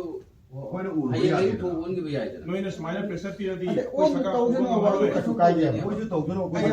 ꯑꯗꯨ ꯄ꯭ꯔꯣꯕ꯭ꯂꯦꯝ ꯂꯩꯇꯦꯕ ꯅꯣꯏꯅ ꯁꯨꯃꯥꯏꯅ ꯑꯩꯈꯣꯏꯗ ꯄ꯭ꯔꯦꯁꯔ ꯄꯤꯔꯗꯤ ꯑꯩꯈꯣꯏꯒ ꯃꯔꯤ ꯂꯩꯅꯩ ꯁꯦꯝꯕꯗ ꯄꯣꯂꯤꯁꯤꯅꯤ ꯑꯩ ꯍꯥꯏꯖꯦꯀꯣ ꯅꯣꯏꯒꯤ ꯅꯍꯥ ꯂꯥꯏ ꯄꯥꯏꯕ ꯀꯥꯡꯕꯨꯁꯤꯡꯅ ꯑꯩꯈꯣꯏꯗ ꯁꯨꯃꯥꯏꯅ ꯄ꯭ꯔꯦꯁꯔ ꯄꯤꯔꯗꯤ ꯑꯩꯈꯣꯏ ꯁꯔꯀꯥꯔ ꯇꯧ ꯉꯝꯃꯔꯣꯏ ꯁꯔꯀꯥꯔ ꯇꯧꯔꯨꯔꯗꯤ ꯅꯣꯏ ꯋꯥꯅꯤꯅ ꯃꯤꯌꯥꯝꯗ ꯋꯥꯅꯤꯅ ꯃꯣꯏꯗ ꯑꯃꯨꯛ ꯇꯧꯔꯛꯄꯅꯦꯕ ꯁꯥꯟꯅꯔꯤꯅꯦ ꯍꯥꯏꯗꯤ ꯀꯤꯍꯟꯕꯗꯣ ꯑꯩ ꯅꯣꯏ ꯑꯩꯈꯣꯏꯅ ꯁꯔꯀꯥꯔ ꯂꯩꯕꯒꯤ ꯉꯥꯛꯏ ꯐꯩꯗꯤ ꯉꯥꯛꯇ꯭ꯔꯒꯗꯤ ꯍꯥꯏꯕꯒꯤ ꯄꯣꯠ ꯑꯣꯏꯔꯝꯕꯁꯨ ꯑꯗꯨ ꯍꯧꯖꯤꯛ ꯀꯤꯔꯔꯣꯏꯕ ꯍꯧꯖꯤꯛꯇꯤ ꯑꯩꯈꯣꯏꯅ ꯍꯥꯏꯔꯤꯁꯦ ꯅꯣꯏꯅ ꯕ꯭ꯔꯦꯛ ꯇꯧꯔꯒ ꯅꯣꯏꯒꯤ ꯃꯃꯤꯡꯗꯅꯤ ꯑꯩꯈꯣꯏ ꯍꯥꯠꯂꯤꯁꯦ ꯅꯣꯏ ꯁꯝꯅ ꯍꯥꯏꯔꯕꯗ ꯃꯣꯏꯁꯨ ꯂꯩꯇ꯭ꯔꯦꯅ ꯈꯜꯂꯣꯅꯦ ꯏꯟꯗꯤꯌꯥ ꯒꯣꯔꯃꯦꯟꯅ ꯔꯦꯁꯄꯣꯟꯁꯤꯕꯤಲಿಟಿ ꯐꯨꯜ ꯑꯣꯏꯔꯒꯗꯤ ꯃꯣꯏꯅ ꯃꯣꯔꯦꯗ ꯃꯤ ꯍꯥꯞꯄ ꯌꯥꯔꯣꯏ ꯍꯦꯛ ꯍꯥꯠꯂꯗꯤ ꯃꯣꯏ ꯃꯊꯧ ꯑꯣꯏꯔꯣꯏꯗ꯭ꯔꯣ ꯍꯧꯖꯤꯛꯇꯤ ꯃꯣꯏꯅ ꯀꯅꯥ ꯇꯥꯏꯁꯜꯂꯤ ꯅꯣꯏꯒꯤ ꯃꯤꯅꯤꯁꯇꯔ ꯇꯥꯏꯁꯜꯂꯦꯕ ꯁꯤꯒꯤ ꯕ꯭ꯔꯦꯛꯁꯦ ꯂꯩꯇ ꯇꯥꯔꯒꯗꯤ ꯃꯣꯏꯅ ꯑꯩꯈꯣꯏꯗ ꯍꯥꯠꯂꯣꯏꯕ ꯃꯤ ꯈꯨꯗꯤꯡꯃꯛ ꯍꯪꯉꯛꯀꯅꯦꯕ ꯃꯤ ꯅꯣꯏꯒꯤ ꯁꯤꯇꯤꯖꯟ ꯔꯤꯄꯕ꯭ꯂꯤꯛ ꯑꯣꯏꯔꯒ ꯅꯣꯏꯅ ꯑꯥꯔꯃꯤꯅ ꯅꯣꯏꯒꯤ ꯉꯥꯛꯄꯁꯤ ꯅꯊꯧ ꯅꯠꯇ꯭ꯔꯥꯅ ꯍꯥꯏꯒꯅꯦꯕ ꯑꯗꯣ ꯍꯧꯖꯤꯛꯇꯤ ꯑꯩꯈꯣꯏꯅ ꯃꯣꯏꯅ ꯁꯤꯒꯤ ꯄꯣꯠꯁꯤ ꯑꯩꯈꯣꯏꯅ ꯈꯜꯂꯝꯃꯤꯅ ꯃꯣꯏ ꯂꯩꯔꯒꯗꯤ ꯑꯩꯈꯣꯏꯁꯤ ꯉꯥꯛꯀꯅꯦꯅ ꯈꯜꯂꯝꯕꯗꯣ ꯃꯣꯏ ꯂꯩꯅ ꯑꯦꯇꯦꯛꯇ ꯇꯧꯁꯤꯜꯂꯛꯑꯒꯗꯤ ꯃꯣꯏꯅ ꯊꯣꯛꯈꯤꯕ ꯑꯃ ꯆꯪꯉꯦꯕ ꯈꯪꯉꯤ ꯅꯪꯁꯥ ꯍꯧꯖꯤꯛꯇꯤ ꯄ꯭ꯔꯖꯥ ꯂꯥꯛꯀꯦ ꯑꯃꯨꯛ ꯂꯥꯛꯀꯦ ꯗꯔꯀꯥꯔ ꯇꯥꯗꯦ ꯃꯣꯏ ꯑꯗꯨ ꯍꯧꯖꯤꯛ ꯃꯅꯤꯄꯨꯔ प्रजाꯁꯤꯡꯅ ꯅꯍꯥꯟ ꯂꯥꯛ 3 ꯈꯛꯇꯅꯤ ꯔꯦꯂꯤ ꯆꯠꯂꯤꯗꯣ ꯑꯩꯈꯣꯏꯅ ꯏꯃꯥ ꯏꯕꯦꯟꯁꯤꯡꯗ ꯍꯥꯏꯕꯗꯣ ꯃꯣꯏ ꯇꯧꯏ ꯀꯣꯟꯅ ꯍꯧꯖꯤꯛ ꯂꯥꯛ 10ꯒꯤ ꯔꯦꯂꯤ ꯆꯠꯂꯛꯀꯅꯦꯕ ꯏꯝꯐꯥꯜꯗ ꯑꯄꯨꯟꯕꯒꯤ ꯑꯣꯏꯅ ꯍꯥꯏꯔꯛꯀꯅꯦꯕ ꯂꯥꯎꯔꯛꯀꯅꯦꯕ ꯏꯟꯗꯤꯌꯥ ꯅꯣꯏꯅ ꯇꯧꯕꯁꯤ ꯂꯦꯞꯄꯨ ꯅꯣꯏꯅ ꯇꯧꯕꯁꯤ ꯂꯦꯞꯇ꯭ꯔꯒꯗꯤ ꯑꯩꯈꯣꯏ ꯅꯣꯏꯒꯤ ꯅꯊꯛꯇ ꯂꯥꯛꯀꯅꯤ ꯅꯣꯏ ꯅꯊꯧ ꯊꯕꯛ ꯇꯧ ꯀꯨꯀꯤ ꯂꯥꯂꯧꯕꯁꯤꯡꯁꯦ ꯅꯣꯏꯅ ꯐꯥꯒꯗꯧꯅꯤ ꯍꯥꯏꯅ ꯃꯣꯏꯗ ꯑꯩꯈꯣꯏꯅ ꯋꯥꯔꯅꯤꯡ ꯄꯤꯅꯦꯕ ꯃꯤꯌꯥꯝꯅ ꯂꯥꯛ ꯆꯠꯂꯒ ꯄꯤꯅꯦꯕ ꯑꯩꯈꯣꯏꯅ ꯈꯨꯠꯂꯥꯏ ꯄꯥꯏꯔ ꯅꯣꯡꯃꯩ ꯀꯥꯞꯅꯒꯗꯧꯕ ꯃꯣꯏꯅ ꯇꯧꯕ ꯌꯥꯗ꯭ꯔꯦ ꯍꯥꯏꯅ ꯃꯤꯌꯥꯝꯅ ꯑꯃꯨꯛ ꯑꯗꯨꯒꯤ ꯇꯣꯉꯥꯟꯕ ꯆꯞ ꯆꯥꯕ ꯑꯣꯏꯅ ꯂꯥꯎꯔꯛꯀꯅꯦꯕ ꯅꯣꯏꯅ ꯁꯣꯚꯔꯦꯟꯇꯤ ꯍꯥꯏꯕꯁꯤ ꯉꯥꯛꯄ ꯉꯝꯗ ꯇꯥꯔꯗꯤ ꯑꯩꯈꯣꯏꯅ ꯏꯁꯥꯗ ꯁꯣꯚꯔꯦꯟ ꯄꯋꯥꯔ ꯍꯥꯏꯗꯤ ꯀꯩꯅꯣ ꯑꯩꯈꯣꯏꯅ ꯑꯩꯒꯤ ꯂꯝ ꯂꯩꯕꯥꯛ ꯉꯥꯛꯆꯕꯒꯤ ꯗꯥꯏꯇꯁꯦ ꯑꯩꯈꯣꯏꯒꯤꯅꯤ ꯑꯗꯨ ꯃꯣꯏꯗ ꯈꯨꯠꯁꯤꯟꯅꯕꯅꯦꯕ Moina मदु ngam de ja koi sara lau tam na tro we have to back the sovereign power to lau tam na tro chum tro moi the sovereignty point govern to na ba moi da point khul sinari ne ba adu na bu police da point respect to ina lo ngai adu moi na ngamaro ha di moi si kanano moi maru na tro maru di yang na ba tro yang na ba de point kai ka lam ji sakani yang na ba de koi moi pangal le be da be adu ai koi da sigado oi ta da koi defend to tam na tro adu ni pot lak ni se te ke na ya le mai to sanjoi dong ta ko pero cha so mayam jo silent to se do si thamba to se di asin ta lo phom sang gi ge ma shi ma ke lo phone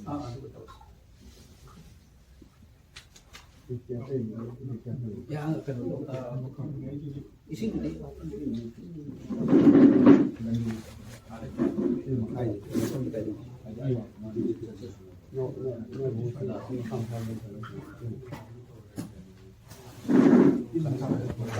nanti namanya jadi betul.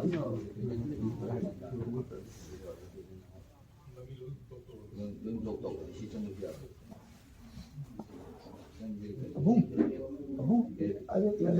Mua dọc thuốc có làm này.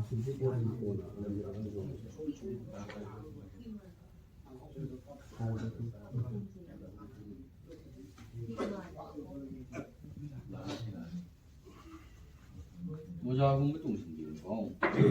고 힘들어요.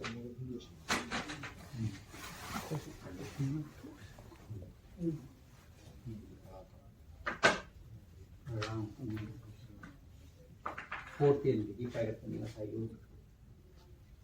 Ay sige ito. 이렇게 mga Kaya di mo nga orang di ba? Igor na ito nga sila eh.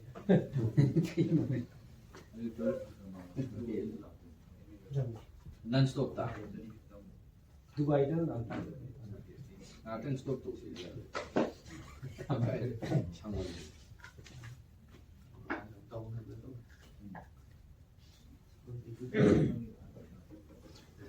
Sinh chỉ số lộc phun chỉ làm makada.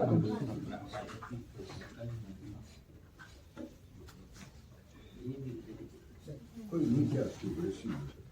Report sama cek video na report ma piu hai. 어떤 분 어떤 거 말해주시고 Ada dia tahu hai tam.